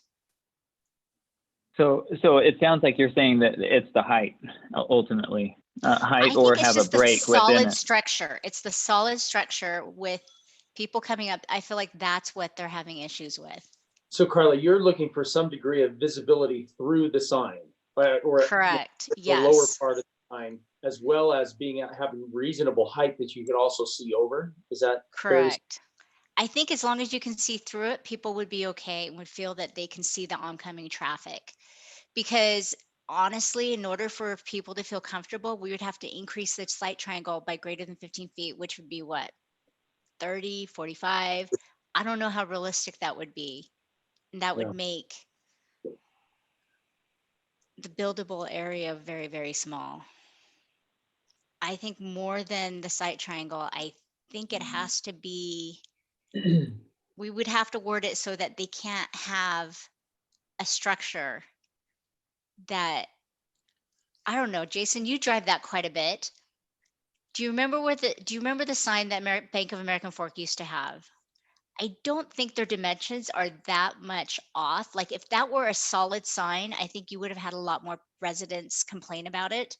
But because there was that 18-inch break between their base, you know, their flower thing, and then their actual sign, I think people were able to feel comfortable going into the intersection with that.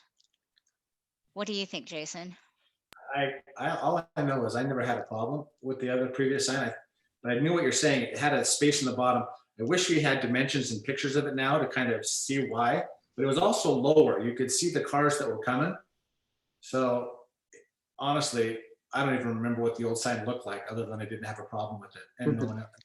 I bet you if it were a solid sign and it didn't have that space, you would have had a problem with it.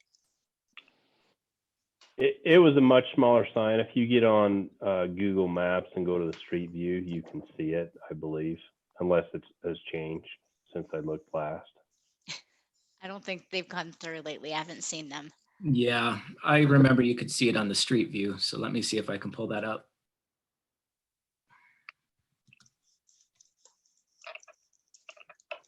I just wonder if you can keep a height restriction that we've been discussing, you know, lower than 6 feet and require a pedestal and still give a business enough square footage. Is on their sign? Is that something that you feel like we can accomplish?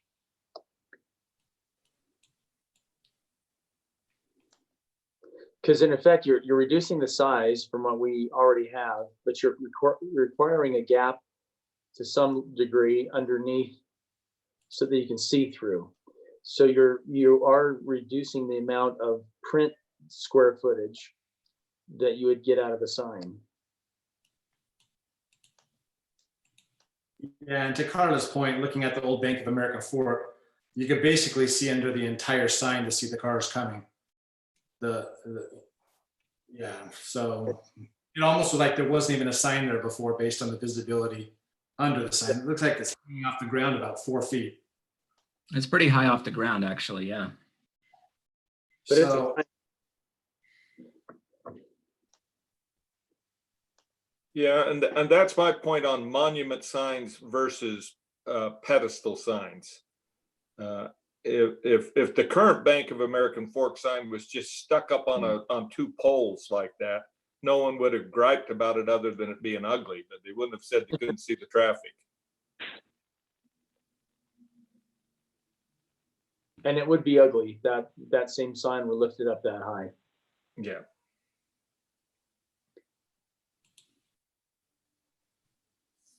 So, But I guess that's a reasonable option. If they want it to be high, then if it's open under it, then it sure helps. if it's, close like that. Okay, so But- I just pulled up that sign on Google Maps, and it looks like it had at least, I mean, for reference, it's kind of hard, but I would say it's definitely more than 18 inches of clearance. And the sign overall height is definitely more than 6 feet. So they had a brick base that I would say maybe is about a foot high, 18 inches at the most. And then I would say there's probably about 2.5 feet. And then the Bank of American Fork sign, and it looks like it has a little roof on top of it. I would say that sign is probably a good 6.5 feet tall. And I would say it's way more than 2.5 feet, 2 to 2.5 feet underneath that sign. I think it's probably 3.5 feet at least. Maybe, yeah. It is unless you consider the flowers, which wouldn't be Yeah. there year round. But that sign's probably well over 6.5 feet, I would guess. But we don't Yeah. know what ordinance that sign was built under either. Right. But so it's really not the height. It's really the sight of the driver where they're going to be when they're in their cars, right? They're probably, because I mean, there's very few trucks that sit you above 6.5 feet. Well, I that don't seat's know. also further back off the sidewalk, isn't it, than the new one was? I don't think it's any further back. No. The new one was Yeah. actually a lot further back from the sidewalk. Yeah. It's not the sight triangle. It's You can just see right under the it. design of it. Well, is a very- it depends on which sidewalk you're talking about. It's definitely further south, That's true. but the distance from the Main Street sidewalk to the sign on the old sign is probably more than the new The sign. current one, yeah, that's right. The Main Street from the back of the sidewalk is 3 feet on, was 3 feet, I should say, because they removed the Alta Bank sign, but that's what it was. Yeah. That's a very forgettable sign right there. So a 5-foot setback would be better because this one is more, that old sign was more of 5 or 6 foot offset.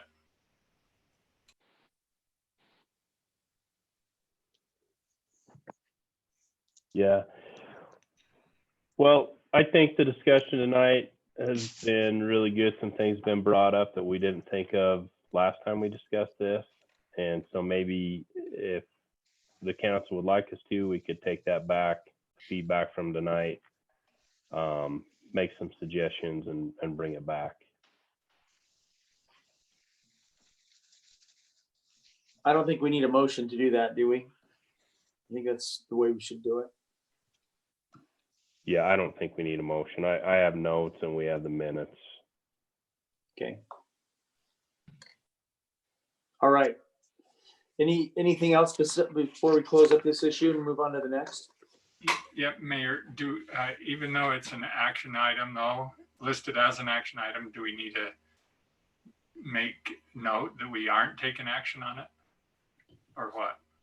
You probably need to table it again, I would think. We could table it. I don't know if it's required, but we could make a motion to table. What is the requirement then? David, do we need a motion on that?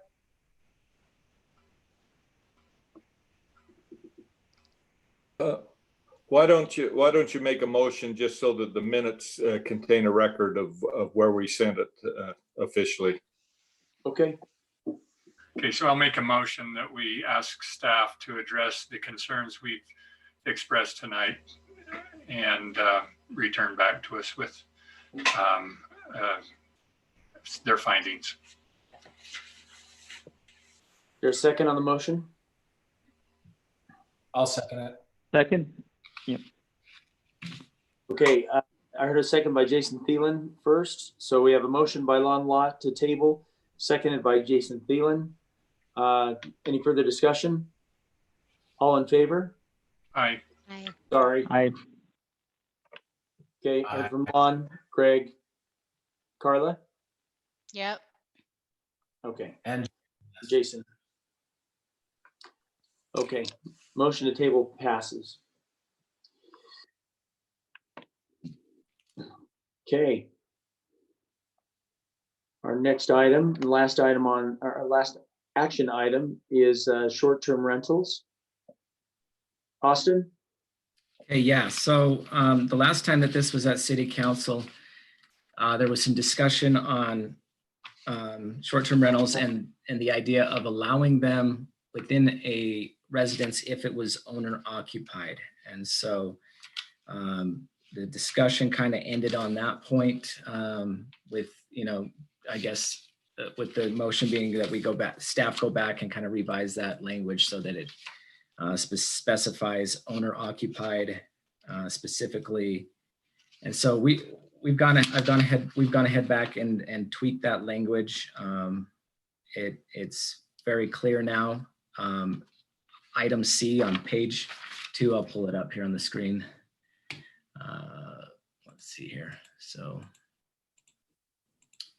item C here, short-term rental, which this is a definition within the ordinance of what a short-term rental is. And so it clearly says a short-term rental shall be owner occupied. They must show proof that their property is their legal permanent address or place of stay. And then another addition that we've added to the language since the last time this was here is if an owner is out of town or whatever, they're sick or I don't know, some kind of emergency and they have a unit inside their home, there should probably be an operator or someone there that would run that facility, run the short-term rental in their absence. And so that language has kind of been added in there as well to allow for someone to require, actually not to allow, but to require that they have someone that could oversee that in their absence in case of an emergency or they're out of town or something like that. And so we're ultimately, you have 2 ordinances before you tonight. Ordinance 2020-04, which is to permit short-term rentals in the city, with that language being requiring that it be owner occupied, that the unit be inside the home itself. And then the second one being 2020-02, which would be to prohibit or not allow short-term rentals in the city. So we have those 2 different options for you here tonight.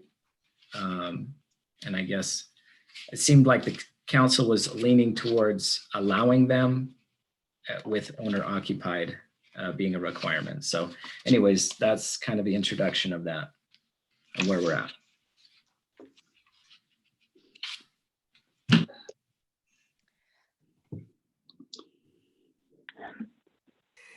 Austin, I know that there's some language in there that refers to places like Sandy that has a limit of 2 units per 100 dwellings. Is that right?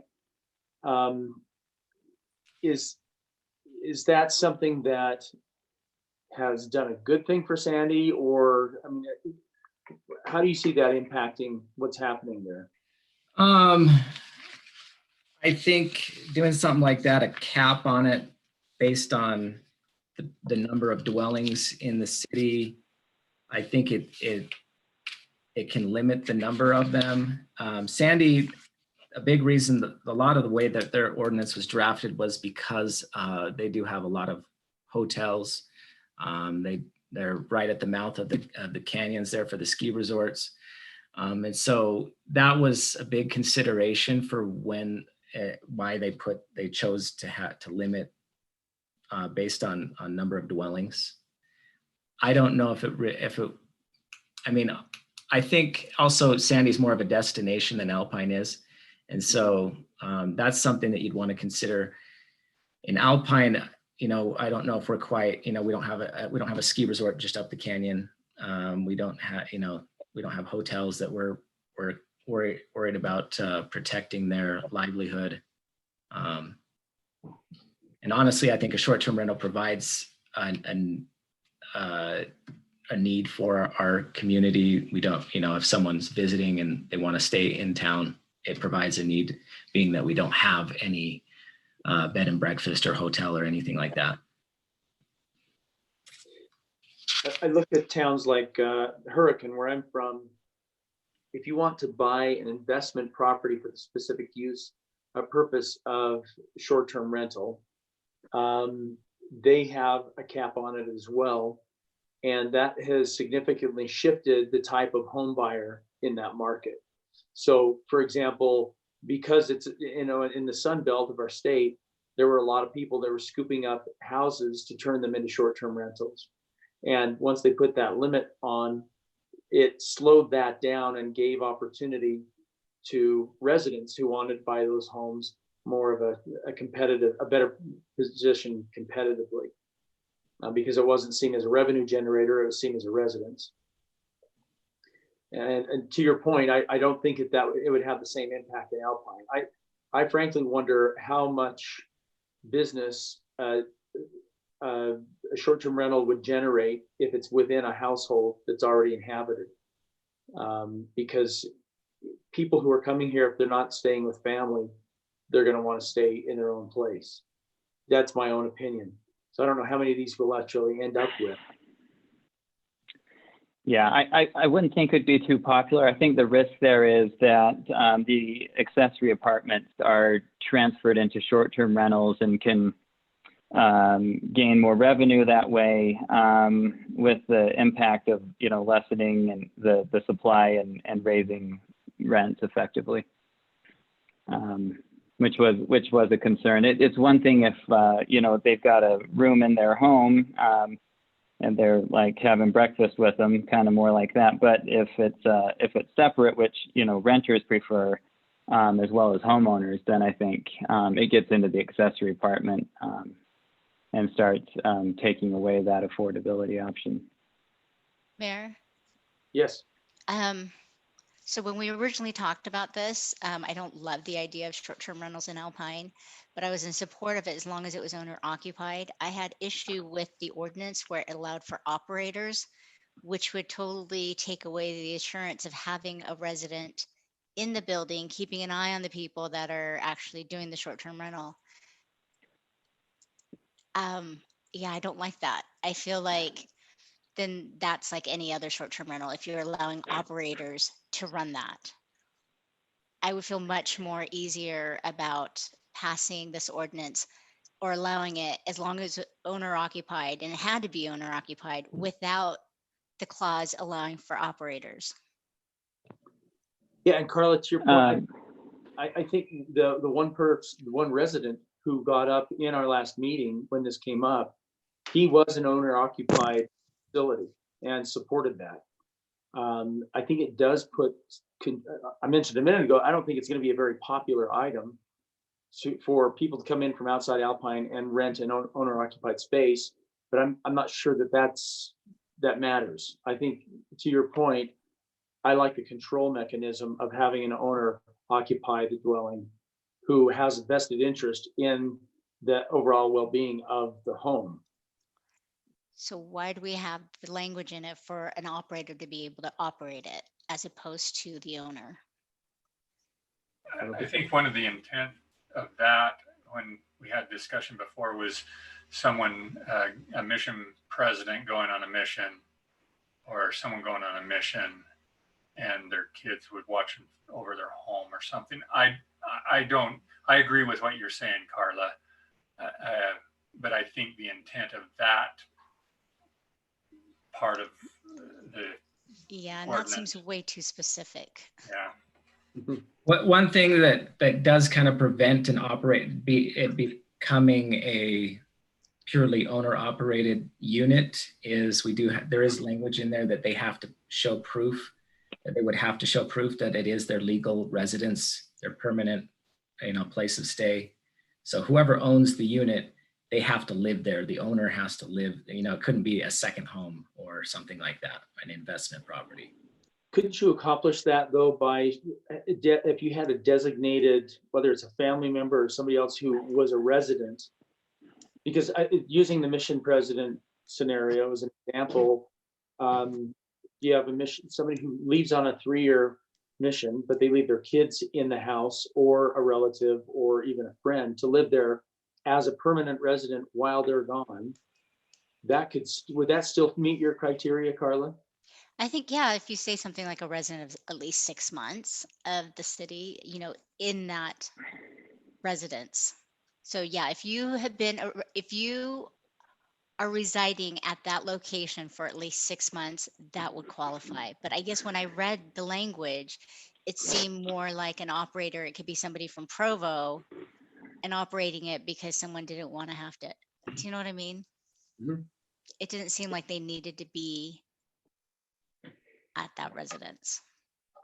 And honestly, at least 6 months, because you look at it, and if you look at even St. George or any of those areas, if you're looking for second properties, it's, they either have allows for short-term rental or it's rentals of at least 6 months at a time. So to me, I would be okay if there's some kind of language like that. That if there's a resident of at least 6 months at that address, then they can be the owner that is operating the short-term rental. Right. So could I make a suggestion? I mean, I think the challenge with these short-term rentals and prohibiting them has been in the regulation, both, identifying where it's occurring and then proving that. What if we were to just have a transient room tax applicable to the entire city, including hotels and motels in the business district? Which would allow us to gain tax whenever it happens, but then just simply prohibit. That would relieve the burden on staff to regulate all of these and go through all the permits and the inspections and so on, and to enforce it when it becomes a problem in certain cases. That way we don't interfere with our accessory apartment and affordability, challenge there. And then, by the way, I read an article today from last year in Harvard Business Review. It said on a study on short-term rentals, I'll quote one line there. It says, in aggregate, the growth in short-term rentals contributes about 20% of the average annual increase in U.S. rents.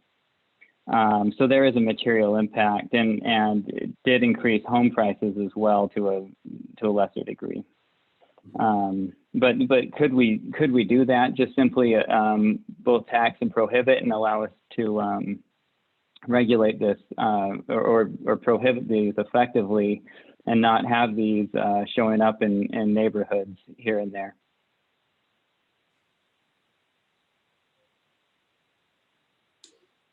Thoughts on that, David? Is there a trap door in doing that? There's if we're going to allow them, we definitely ought to do the transient room tax. Sorry about the phone going off there. I'm sure that's my wife calling me to ask me if I felt the earthquake that we just had. Really? Oh yeah, it was. I wasn't going crazy because I was feeling the ground. I was feeling like my chair's moving. Yeah, it was a pretty good one. But Really? Anyway, this is my suggestion. I think that you ought to clearly ban short-term rentals in our ordinance, and it ought to be clear. And we ought to recognize that it hasn't been clear in the past and ambiguous. And those individuals that can prove that they were operating a real short-term rental, we ought to just grandfather them in and do that like that poor gentleman there. And then if there's a problem or an issue with their operation, have a system where we can pull their license if they don't have it, pass the transient room tax to collect whatever little revenue there is. And just because I don't think the market's going to be big in Alpine. And I do think that the point made that inviting speculation or drives up home prices, and it does have a negative effect on your accessory apartment program.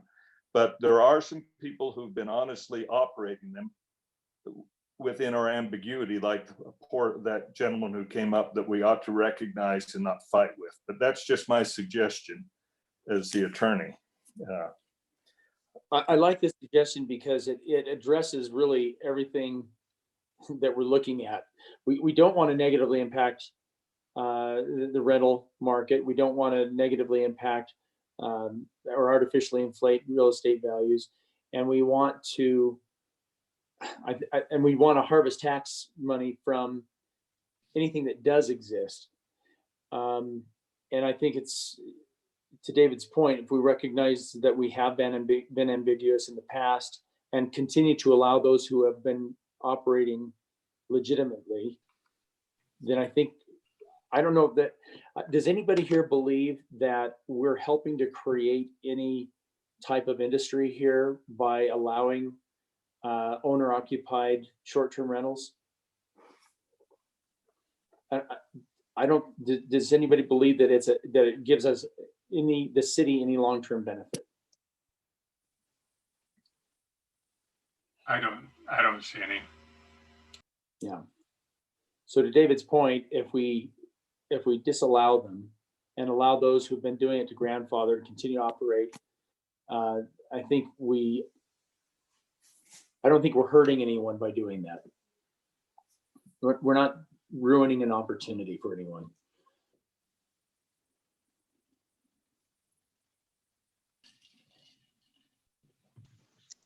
I would still like to say that the ones that are running need to be owner occupied, because I know there are other short-term rentals that have been going on that have not been owner occupied, where the owners have left the premises and allowing people to move in or, rent for short term. So for me, for the gentleman who is owner occupied, I would be okay with, I would be fine with that.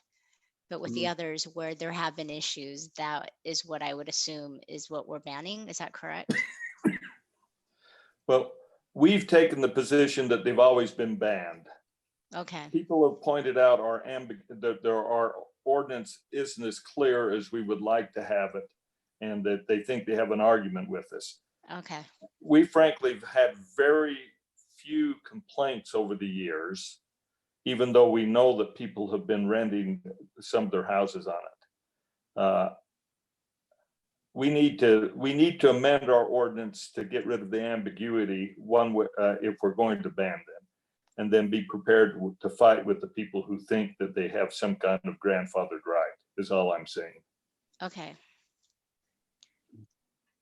So Mayor, I'd like to make a motion.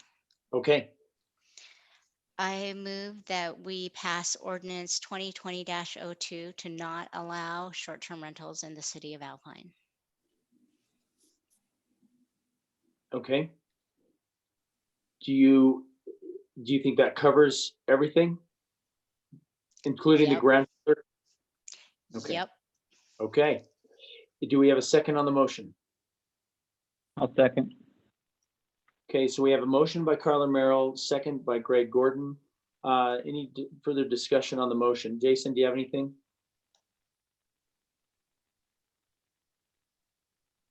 Yeah, I don't know what to add. I do agree with what Carlos. I mean, if we're going to grandfather some in, the whole operator thing is a little bit messy in my mind. It's basically like your rental agent, someone who's managing your rental.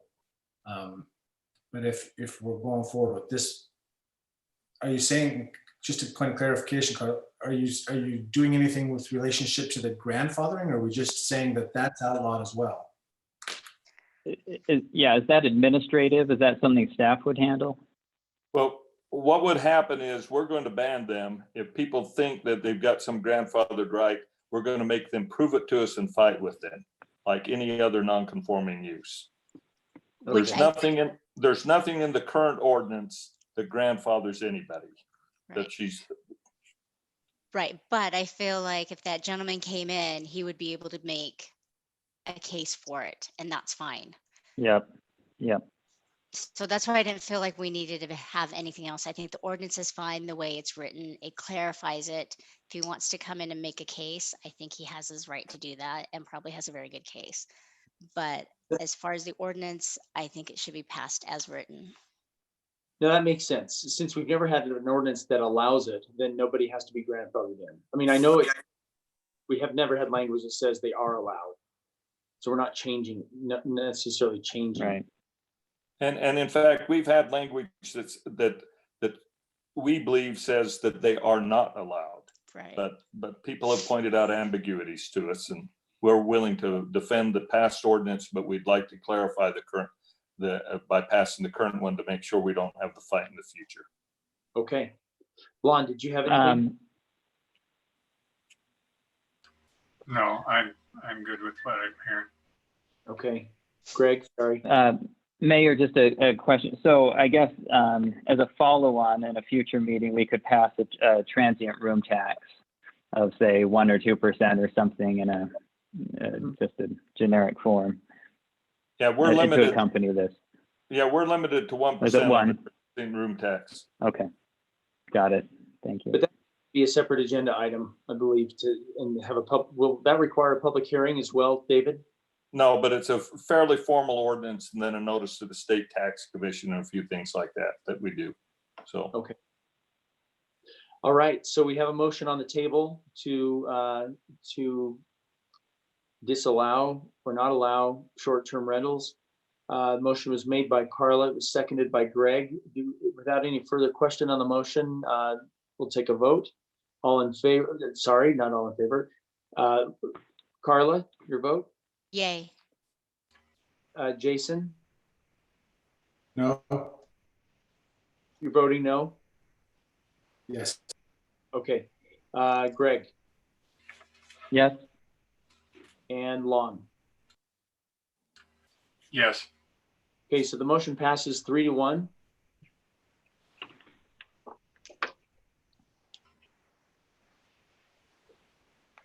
And with that, we will move to the final agenda item, the budget discussion. I know, Shane, you wanted to discuss some of the things that may impact through the COVID-19 crisis that's going on that may impact our budget. Yeah, so I wanted to start out with the things that we know. We have our increase from our health insurance, it's 5.8%. Dental is an increase of 1.9%. Solid waste, 3.1%. Our public safety district budget, we were set to for a board meeting tomorrow that has now been canceled, where the tentative budget would have been adopted. With all the revenue questions and that all being up in the air, we decided to postpone that, hoping that maybe in 2 or 3 weeks we could get some additional information, maybe as far out as 4 weeks. We really need to have that tentative budget, or it would be helpful to have that tentative budget adopted prior to our tentative budget being adopted, so we know what number to plug in there. The unknowns, sales tax revenue is an unknown. Class C road funds are an unknown. You know, the impact of that, the COVID-19. Property tax for this year, our collections are almost at 100% from what we budgeted. So we're in good shape on that this year. You know, whether or not this will have some kind of longer term effect where someone won't be able to pay next year or other things is unknown at this time. We also, for the first time this year, have the fourth quarter cent sales tax that goes towards transit. So far, we've collected, I think, just a little shy of $100,000. So that's new money that we did not have previous to this year. And that will likely be, it will be affected as well. So some thoughts on how to approach this budget. You know, we can take the approach of, we're going to look at all the things that we thought we might look at for this budget, plug those in, but maybe be really tentative on spending, maybe have things broken into 2 parts and prioritize projects where the funds would come from the general fund. Do kind of a first phase while we monitor the situation and see what happens, and then determine if the second phase could be implemented or not. We put off projects that would be considered non-essential until we see what revenues do. For our Class C type projects, our street projects, as we discussed, that revenue will likely be impacted. We have saved some money. We typically spend about $400,000 a year on overlays and those things. We collected more than that last year. Plus we have now the extra money from the transit tax. So we build up some funds. We've done that so that we can improve roads like 600 North or Pioneer Drive, which is underway right now. We have plans to do a similar type project down on 800 South in this upcoming budget year. I still think we can do these projects based on the money that we've saved and kind of tucked away in that particular fund. And those funds are earmarked for transportation projects. It's not like we could take them and use them for parks or other things like that. Along with that, Alpine City has traditionally spent 100% of our Class C road monies on the ground for projects. We haven't taken operations costs and wages and things like that out of them. That is something that is allowed with those.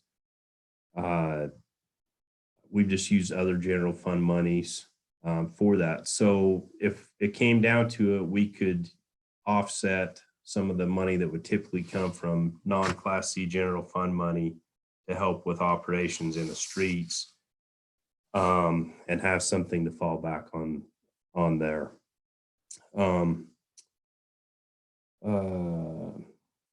You know, we were on a conference call Monday last night with a few different professionals from around the state, an economist from one of the University of Utah institutes. This was organized again by the league. There was some discussion there about, you know, you don't have to wait till the end of the year to amend your budget. You can pass one. You can amend your budget multiple times a year. So, you know, go into your budget, pass one, knowing that the option is there to amend it if you see something that gets out of whack and is necessary.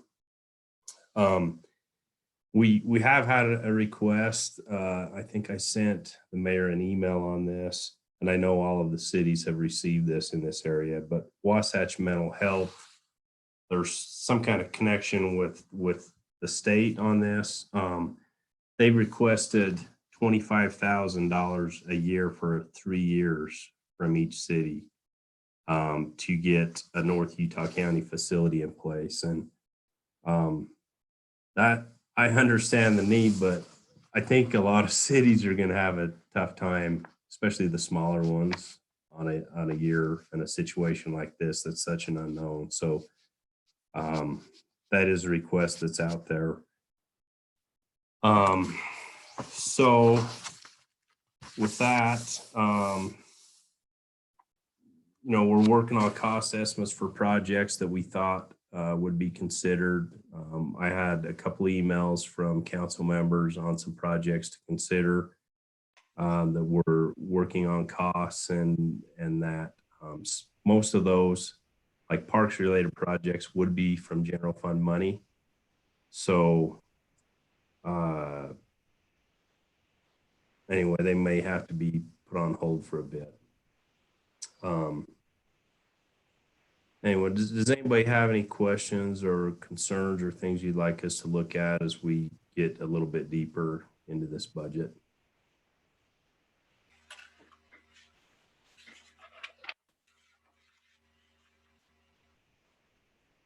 Lon, did you have something? I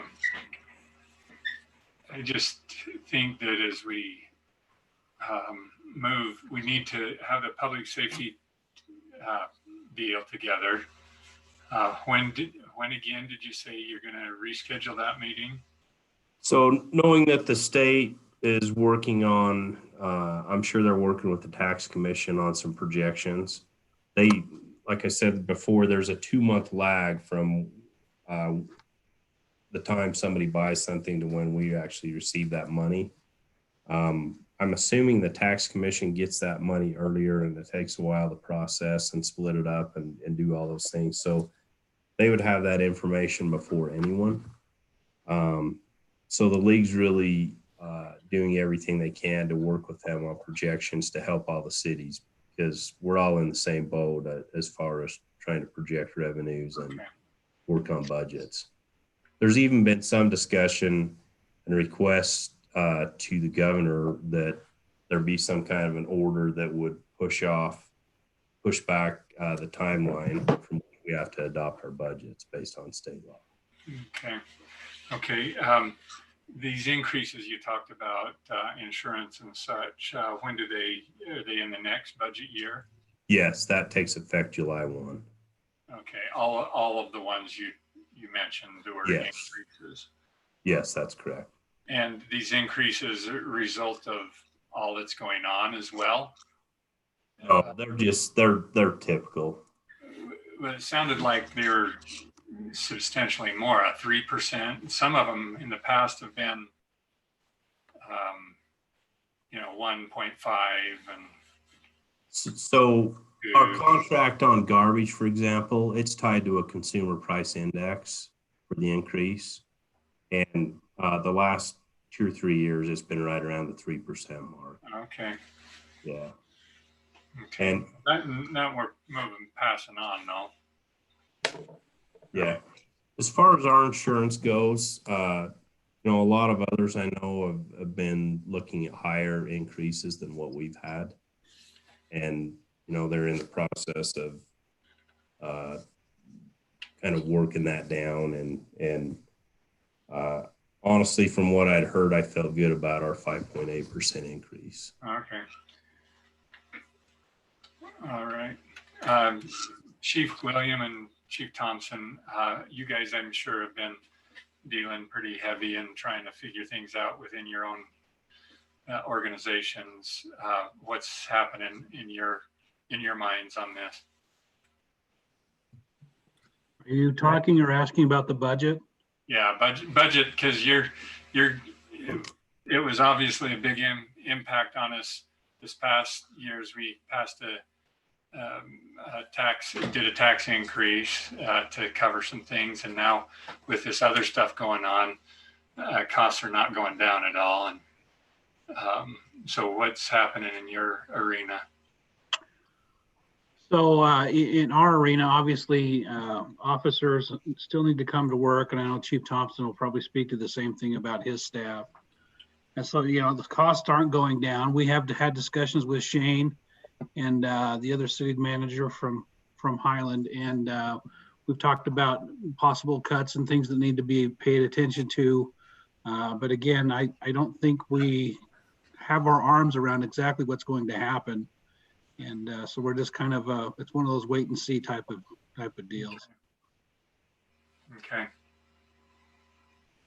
I would suggest the same. We did have some discussion about that, and really our operational budget, we kept it pretty flat based on where we were at from last year. The increase largely we had proposed had to do with wages, and obviously we're in wait and see mode, I think, on that. Okay. Sure. Yeah. Okay. That's all I'm thinking right now. Mayor, Yes.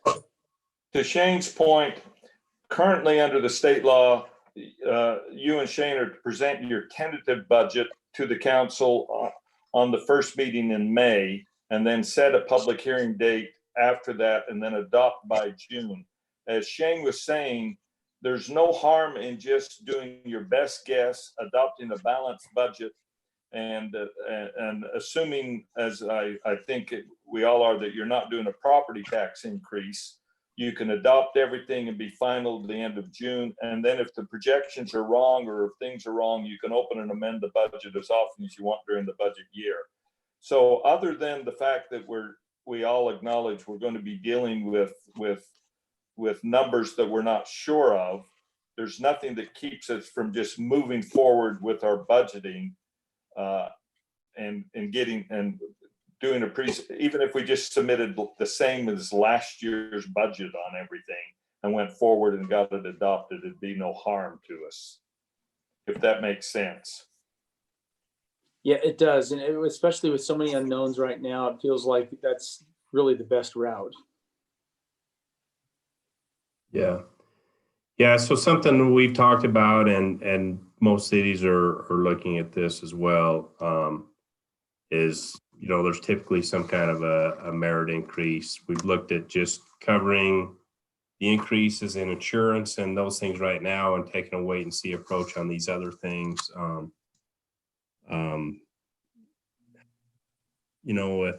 With all the health issues going around, you want to make sure you try to take care of your employees and everything, but we just have to kind of wait and see. And I've notified all of our employees of that approach, and I know Highland's done the same, and probably down through I know the police and fire have too.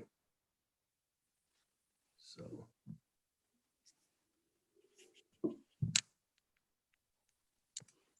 But we'll have more information on this, and in the next several weeks, we'll schedule time to meet individually or up to 2 council members at a time to go over details and questions. We'll get you some information out that you can look at before that as we work through this budget.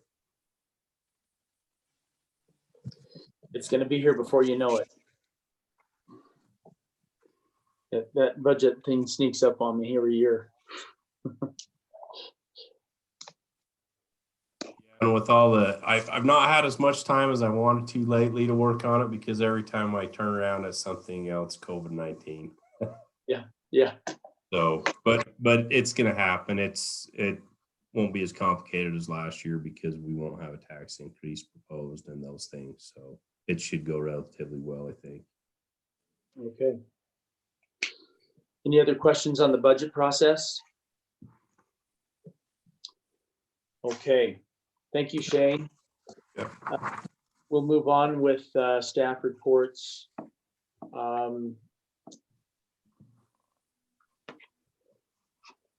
There's a few things going on. I'd like to turn time over to both of our chiefs to talk about any of the challenges they've had in the departments with COVID-19 and some of the things that have developed. And Brian, I know if you wanted to share some of the general, I guess, HIPAA safe information with us about any illnesses in the department or among the Lone Peak safety staff.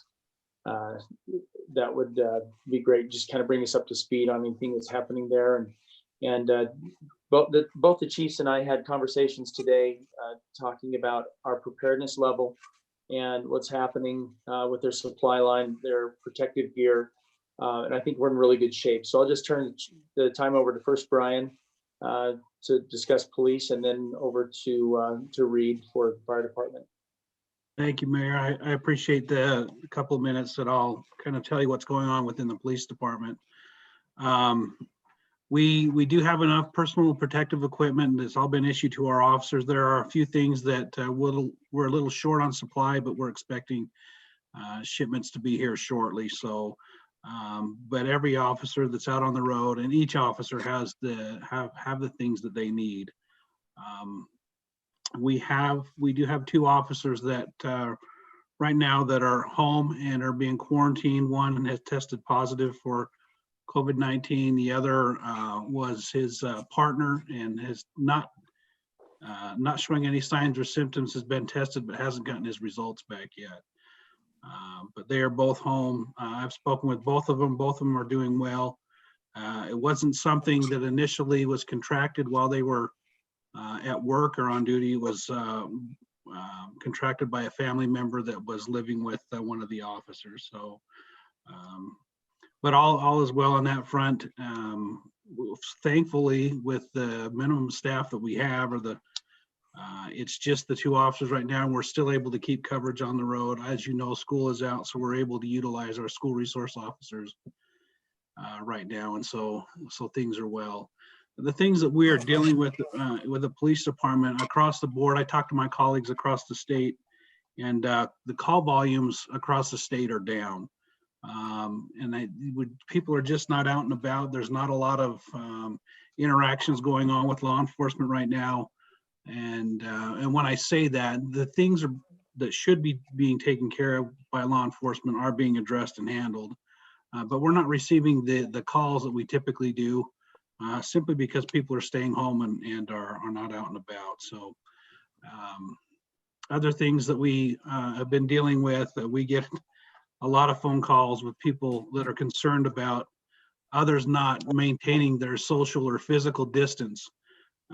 We've gotten several calls in Alpine at Creekside Park, where we have individuals playing basketball or volleyball or tennis, and that's become something that we respond to quite frequently. I was speaking with the mayor earlier this evening, and I worked a patrol shift last Friday and drove by Creekside Park, and I think we had at least 20 kids inside that square sandbox where they play volleyball. And obviously that's a bit of a concern for us, as we've got the mandate that's come down from the governor's office to stay home and stay safe. And we're finding and seeing that our teenagers are not abiding by that. And truth be told, it's been difficult for some to have the parents to keep track of them and enforce that. So those are the things that we've been dealing with, but all is well. And if you have any questions, I'm happy to answer them. Chief William, could you maybe share with us what your officer protocol is? When you mentioned that the two that have been affected, one is in quarantine, one's being treated is out sick. Were they traveling in the same car, or what are you doing now with their distancing? Yeah, so the unfortunate thing about that is those two are traveling in the same car, because one is a new officer, and so he's in training. So both he and his trainer were working together, and the one of them got or contracted the virus, and the other one just happened to had the exposure simply because they were within that, the 6 foot range. They're touching the same steering wheel. They're using the same equipment, the same computers. But we haven't not had any other reports within the police department. We have made changes, and I'm sure Chief Thompson will tell you the changes they've made in there, but we've asked them to, maintain their social distance. We've limited the amount of officers that are in the physical facility in the police department at one time. Those of us that can work from home are working from home. We've set up a schedule, because there are just some things that need to be done at the office. We've set up a schedule so those that are working from home can sign up on the schedule, and they come into the office at different times of the day, so they're not, we're maintaining a minimal staff at the police department. Now, that doesn't mean that there's not anybody there. When you pick up the phone and you want an officer to respond, or you need somebody to respond, then somebody answers the phone, and you'll get an officer to either come to your house or you make a phone call. We have contracted with a company that once a week will come and disinfect with medical grade disinfectant all of our vehicles. They are also coming into the police department once a week and disinfecting that building as well. So those are just some of the steps that we've taken to maintain the safety of our employees and our officers. And they've been pretty good about abiding by those. Sometimes they need to remember that, we're still under this obligation to watch out for each other and take care of ourselves and our families. Officers have a tendency sometimes to travel in packs, and but they've been really good about it. I've been proud of them. So those are just some of the steps that we've taken. That's great. Thank you. Any other questions for Brian? Okay, thanks for the report, Brian. You bet. Appreciate it. And just on one note, I'll bring this up when it's my turn to talk, but we'll talk about those volleyball nets and our strategy up to this point, at least in the park, to provide opportunity for people, but also regulate. Chief Thompson, would you like to take a few minutes? Get off of unmute myself there. Thank you, Mayor. I appreciate the opportunity. Yeah, much to the similar comments that Chief William mentioned, our staff's just dealing with the constant changes that are associated with this. We receive updates daily from several different sources, and so trying to stay on top of that has been somewhat challenging, but I think we're doing okay with respect to that. I have been on the phone this evening as during council meeting. We have a part-time employee that has what we call a bid shift that takes half of the shifts that a full-time employee would take. They were positive for strep today and have a pending COVID-19 test, so they'll be off until we can confirm whether that's a positive or negative.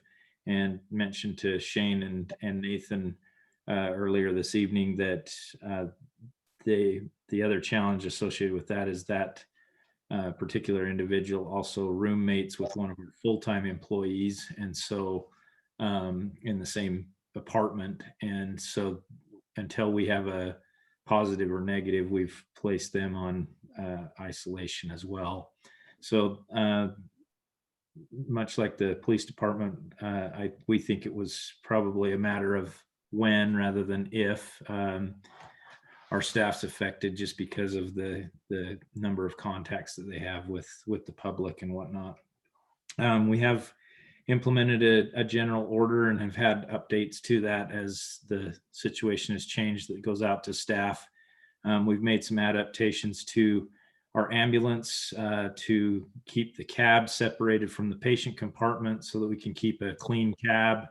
We've made some adjustments to how we interact at homes. Austin was able to put something up on the website relevant to what to expect when we encounter a patient. In some respects, we may only send one individual into the home or may ask them to come outside and be evaluated so that we're in an open air setting if the situation warrants that.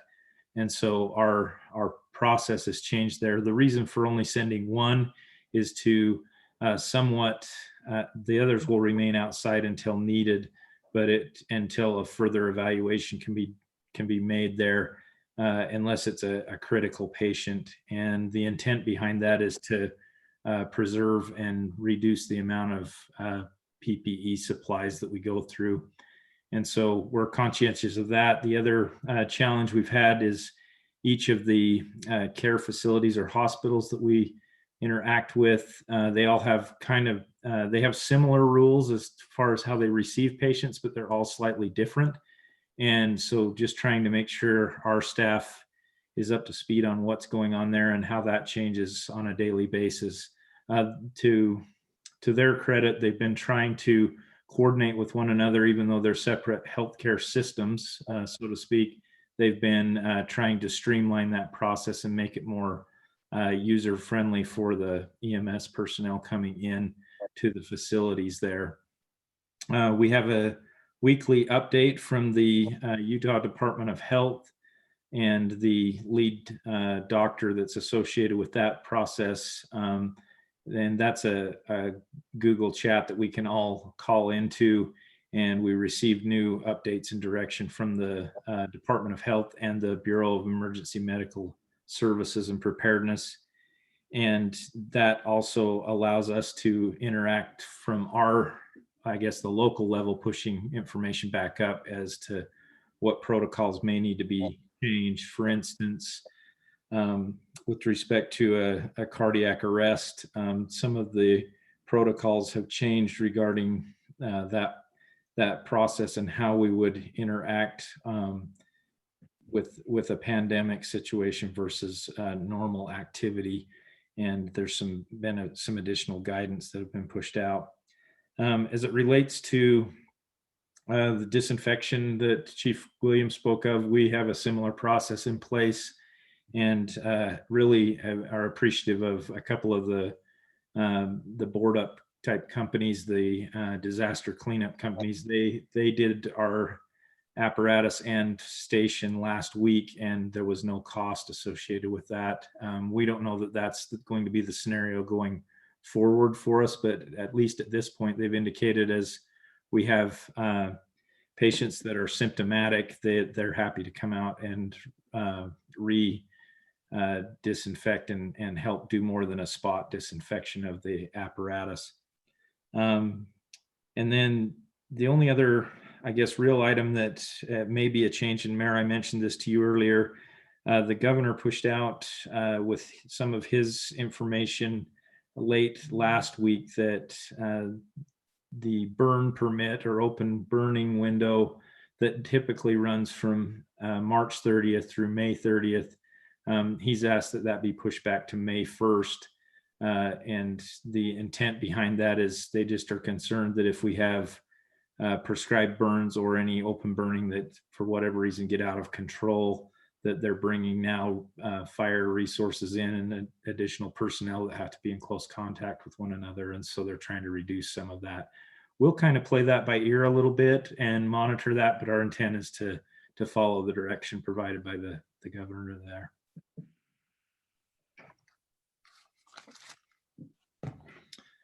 That's kind of the update for us, unless there's any questions.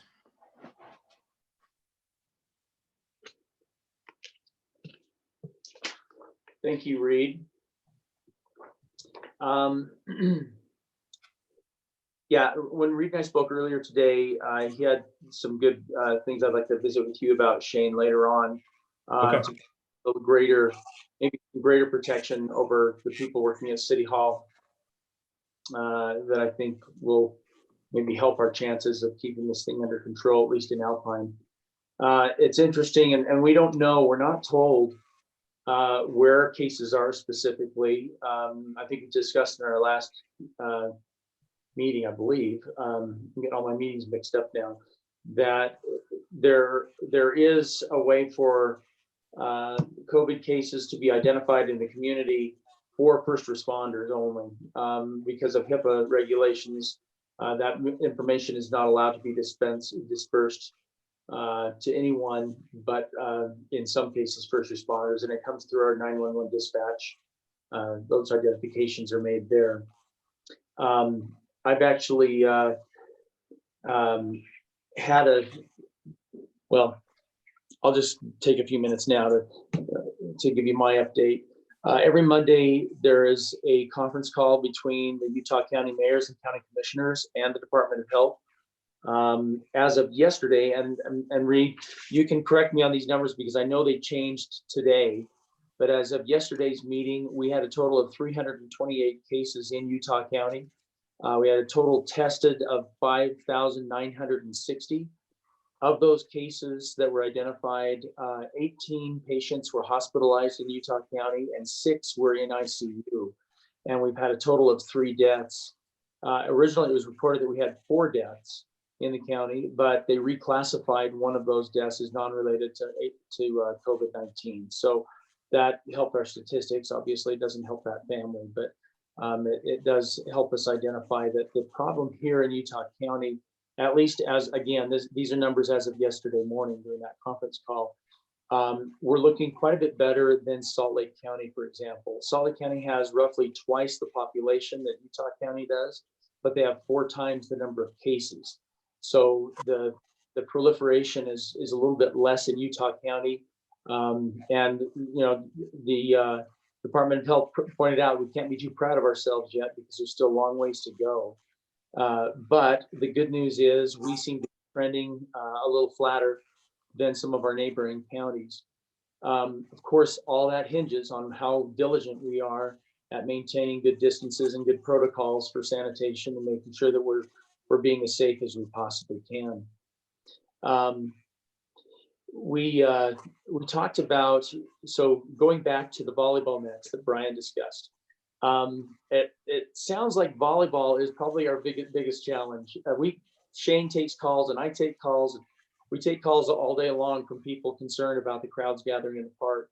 And I'll tell you that I've tried to make a routine out of going by the park, especially when I get a call, I'll go check it out. What I typically find is that the people congregating too closely are those groups of teenagers, whether they're sitting on the grass and hanging out together or in a volleyball game.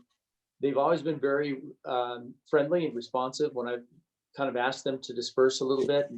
They're very respectful. I'm almost certain that as soon as I turn my back, they get back together again, but at least they've been notified. But one of the things that comes up fairly frequently is a request to close the tennis courts or remove the nets. And Shane and I talk about this every once in a while. Typically, when I go there, it appears that if people are playing tennis, they're maintaining a good distance. If people are clustered together, my observation, at least my limited observation, has been that they are families that live together anyway.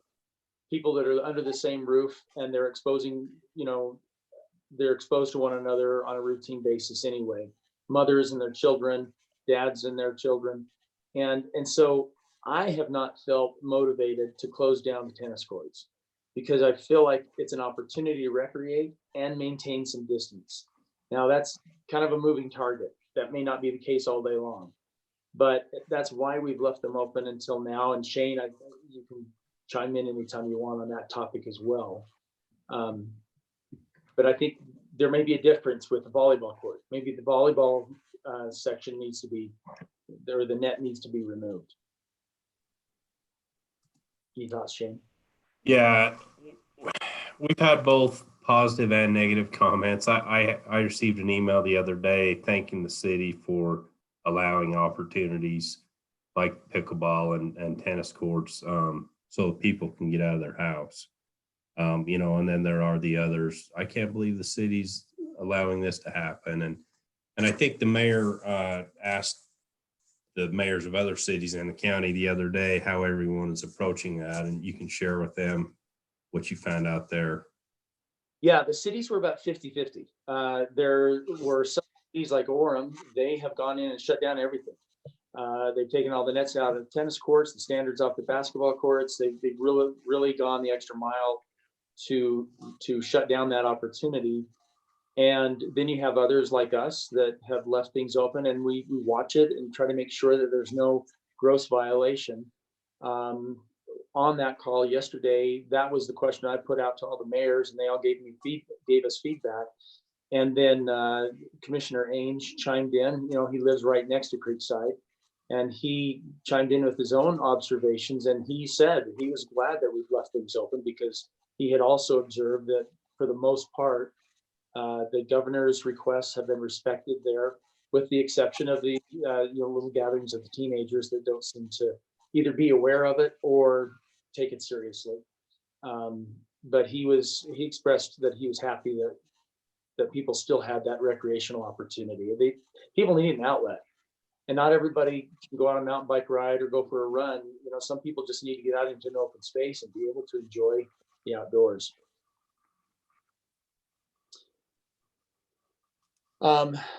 So Shane, we can discuss whether or not we remove the volleyball net. If that seems to be a pretty consistent area where the distancing is violated, maybe that's one step we do take. But I think other than that, we leave it the way it is. Does anybody have any thoughts or objections to that?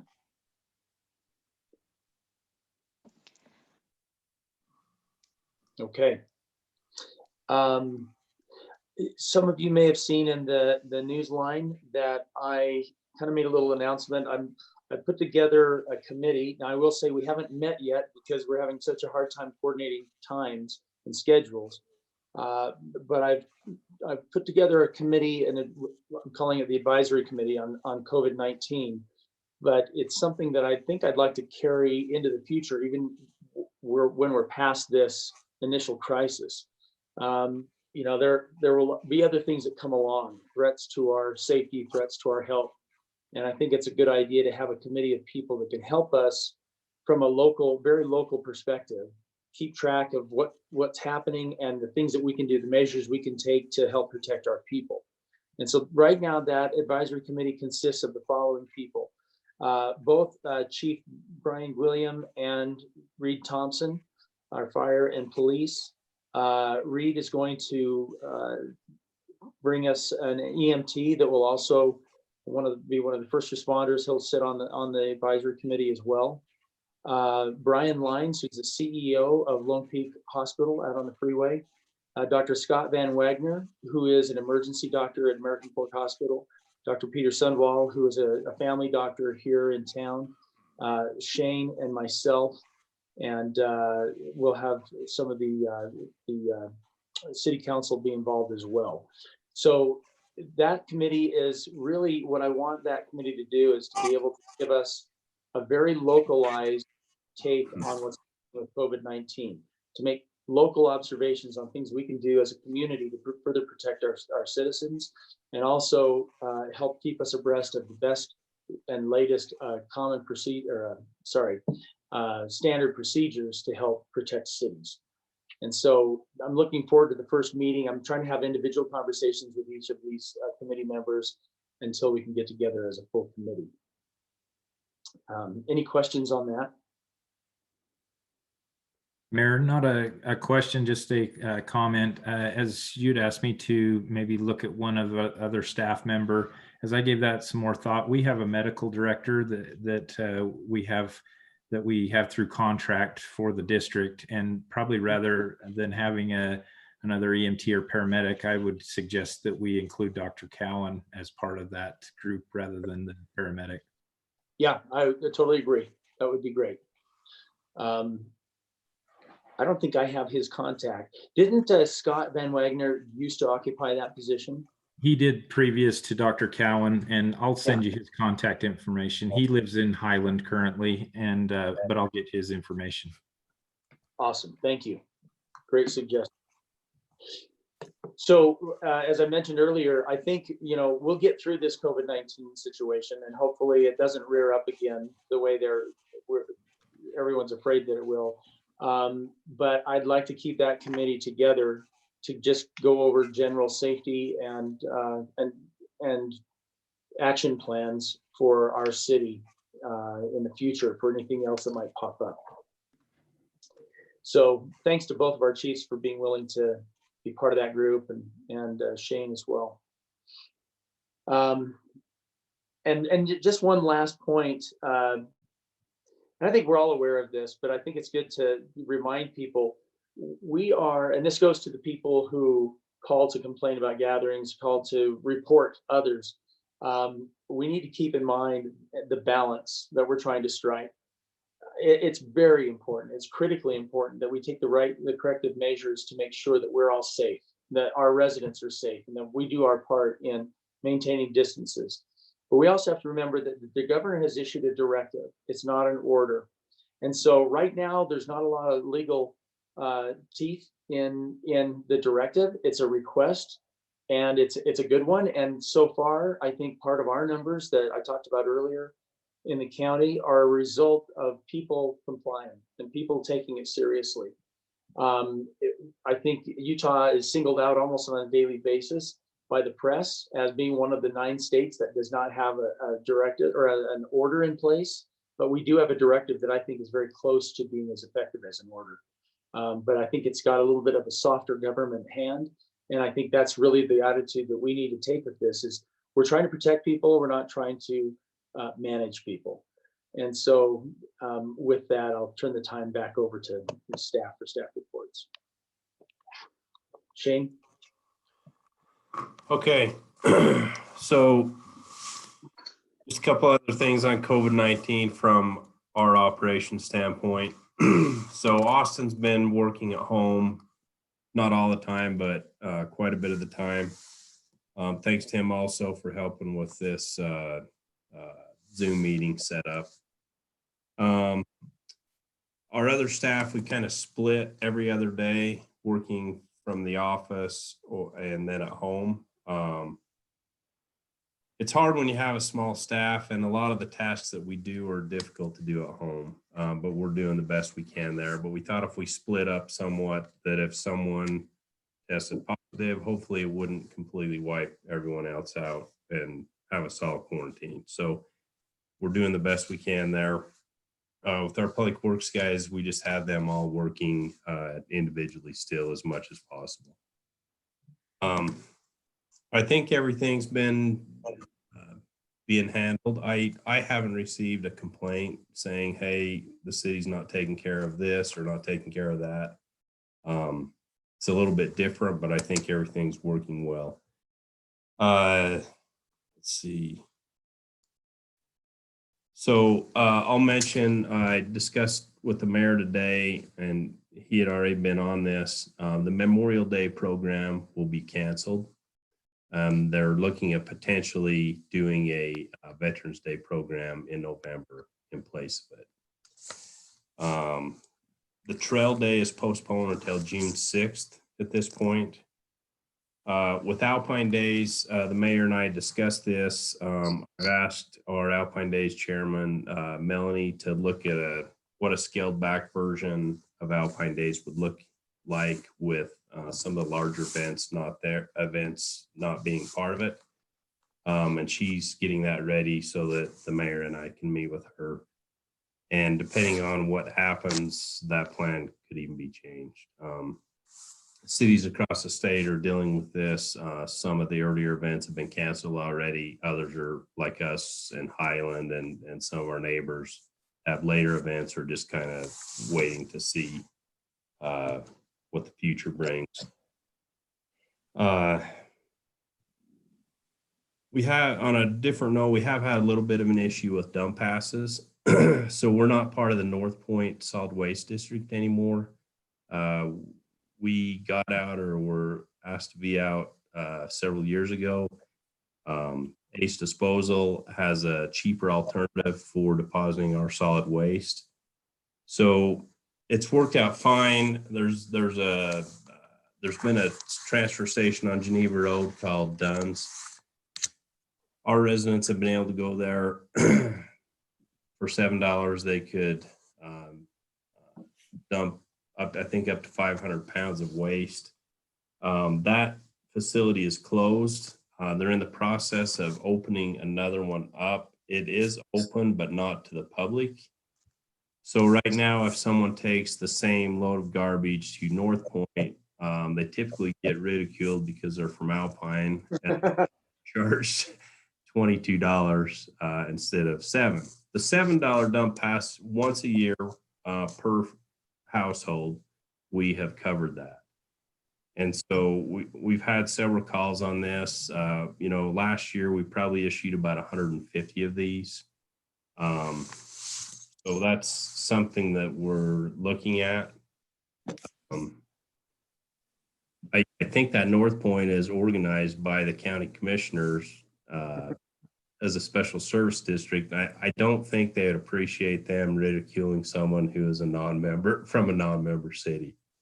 I think, in my opinion, they probably should be accepting waste from everyone and just charging them accordingly, but they shouldn't ridicule them at the window. So, Well, and you wait in line for about an hour to be ridiculed. yeah. It's backed up to Geneva Road almost all the time. Yeah.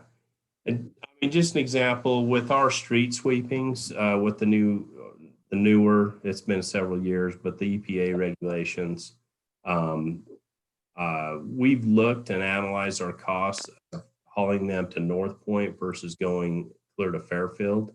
It's substantially cheaper for us to haul our street sweepings, even with labor and time considered, to Fairfield. So that's what we've done.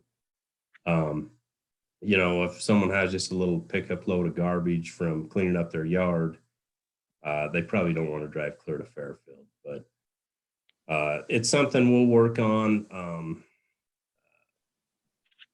Not sure what we do if we say, hey, we'll give you a $7 credit if you bring a voucher to us that you've taken this waste or something like that, or if we try to increase that budget a little bit.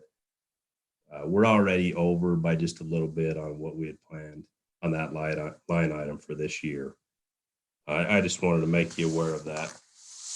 I also received a letter and a phone call from a contractor for T-Mobile/Sprint.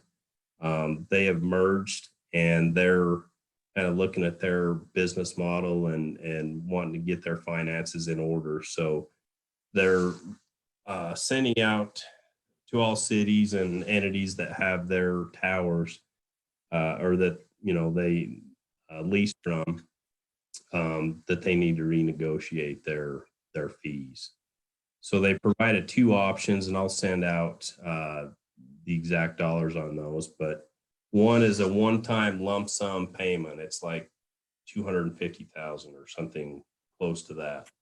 That's for the life of them being on that tower. So this would be our tower in Lambert Park.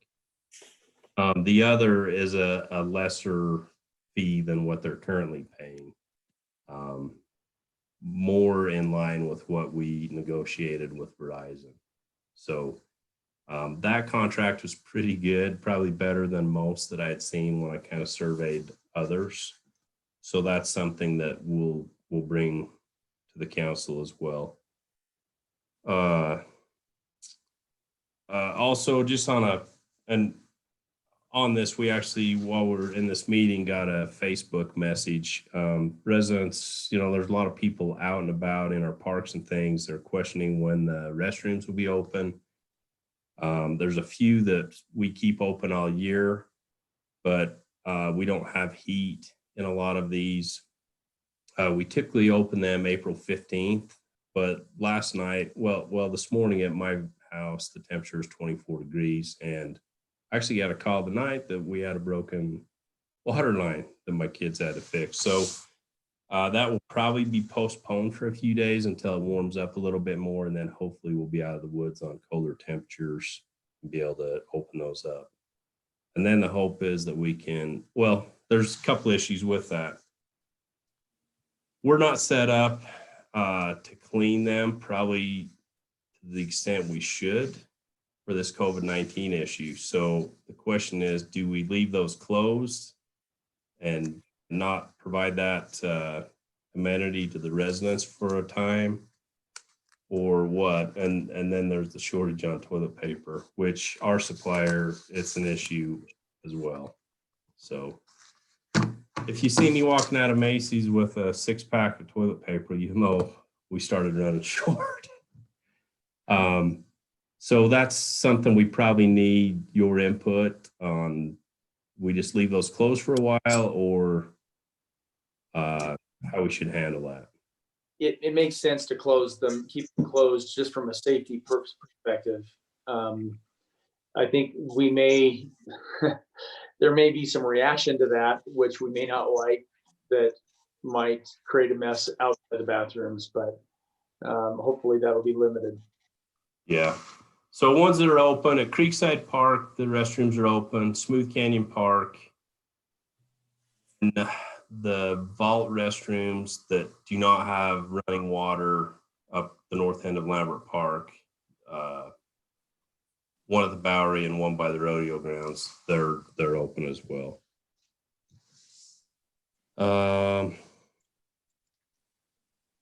Both of our Lone Peak members got the message the meeting tomorrow morning is canceled, correct? Troy and Jason, okay. Just a project update. We're back working on the Healy parking lot. Temperatures warm up, we'll get that paved. The 800 South water line is underway. Pine Drive improvements are underway, and the Moyle Drive improvements. So as you drive around, you'll see those projects. Shane, I'm sorry, did you mention the Smooth Canyon parking lot? The Healy Park parking lot, yes. Okay. They So are back working on it. They must not be very busy because they didn't need their equipment all winter. I know. There's a track hole that hasn't moved. It still hasn't moved. Yeah. They're going to pave around that thing? Yeah, they're going to have to move it at some point. Yeah.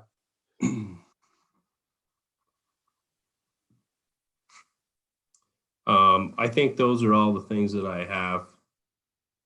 Okay. Thank you, Shane. Austin, do you have anything?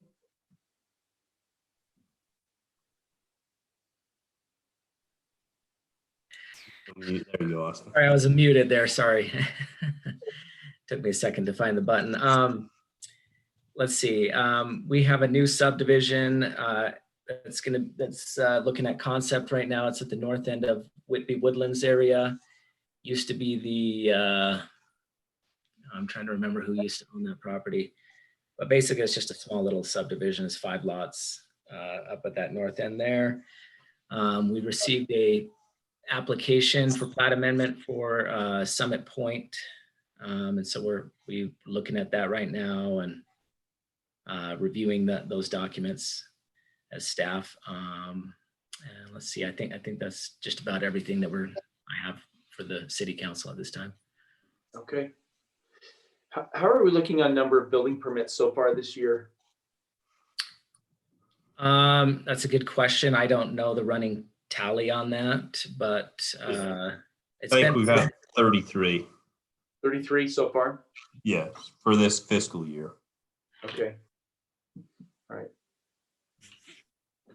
Okay, anything else, Austin? No, that's all I have. Thank you. Okay. Thank you, David. Nothing from me. Okay, Charmaine.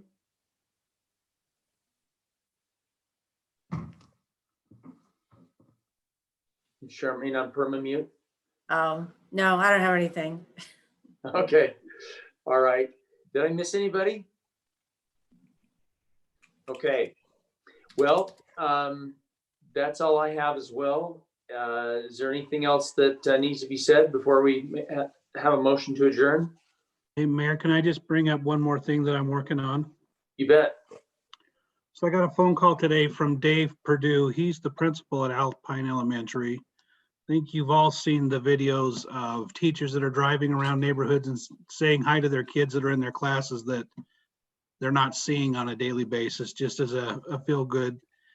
He was wondering if they could do something in reverse, and that would be having the teachers line up along 300 North in front of the school, obviously maintaining their social distance, and inviting the kids to come by per grade and wave hi to their teachers, which I thought was a great idea. So we're working with Alpine Elementary to do that.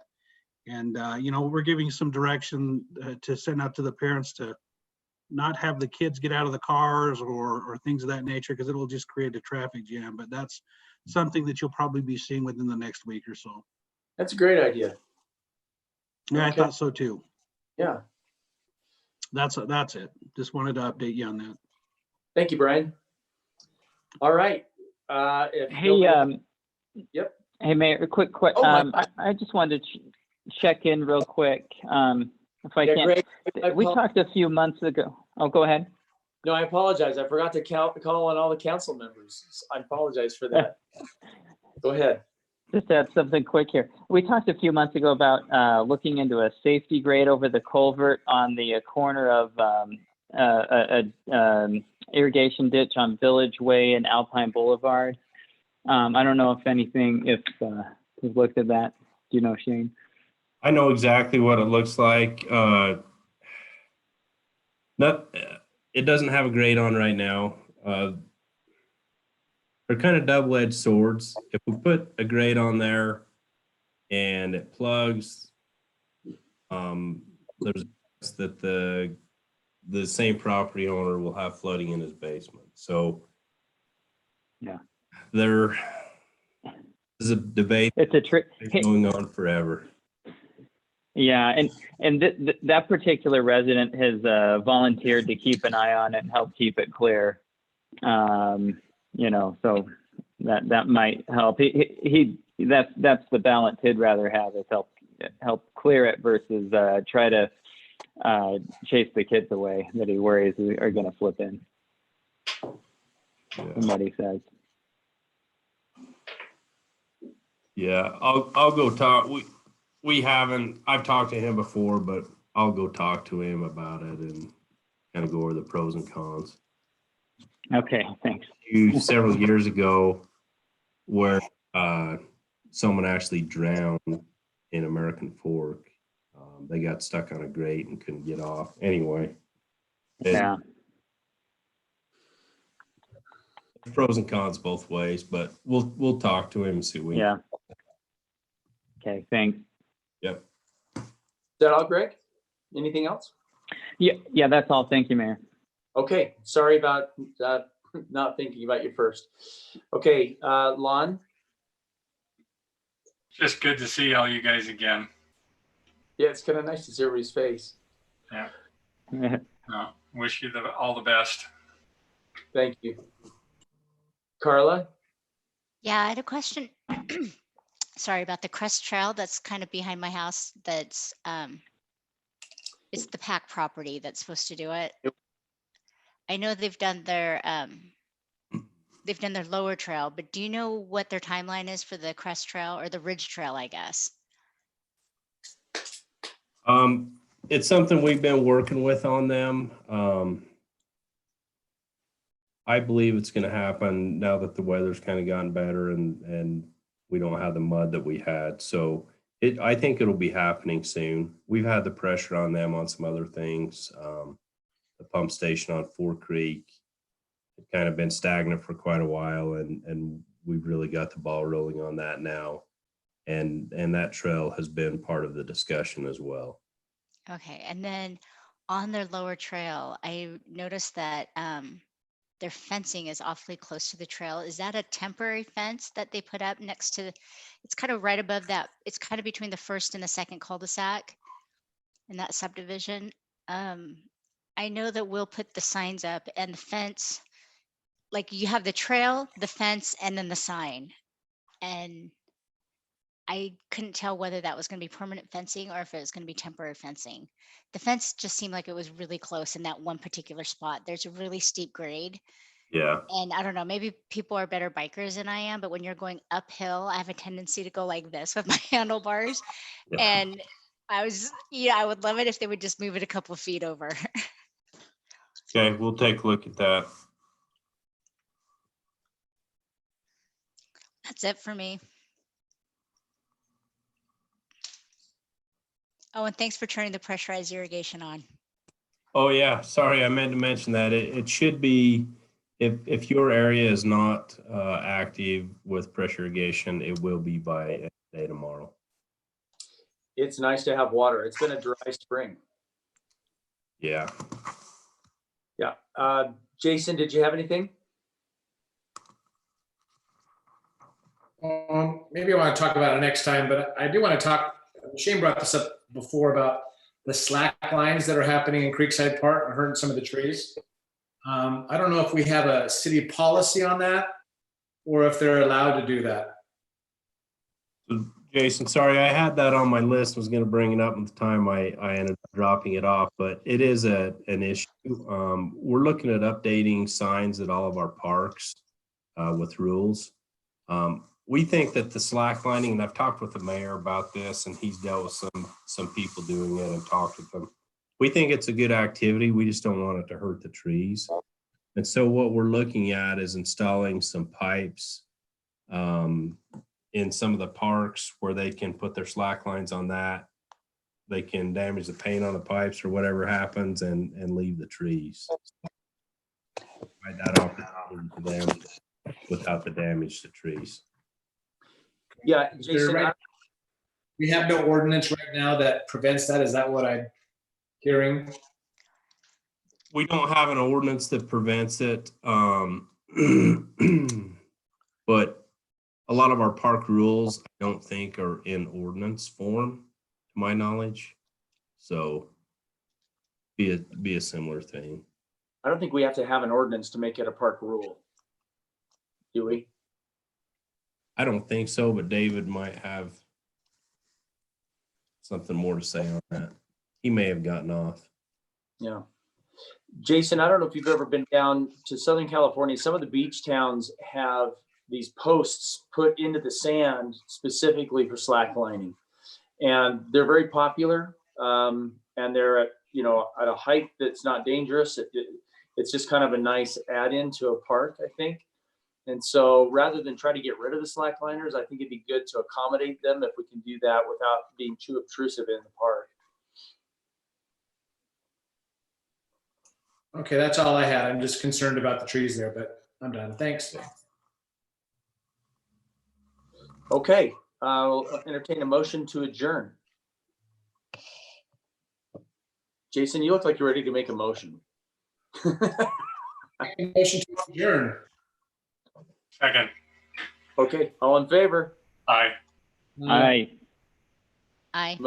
Motion passes unanimously. I knew that before we took a vote, by the way. Good at guessing those kind of votes. All right, thanks, everybody. Appreciate you guys. Stay safe. Thanks all.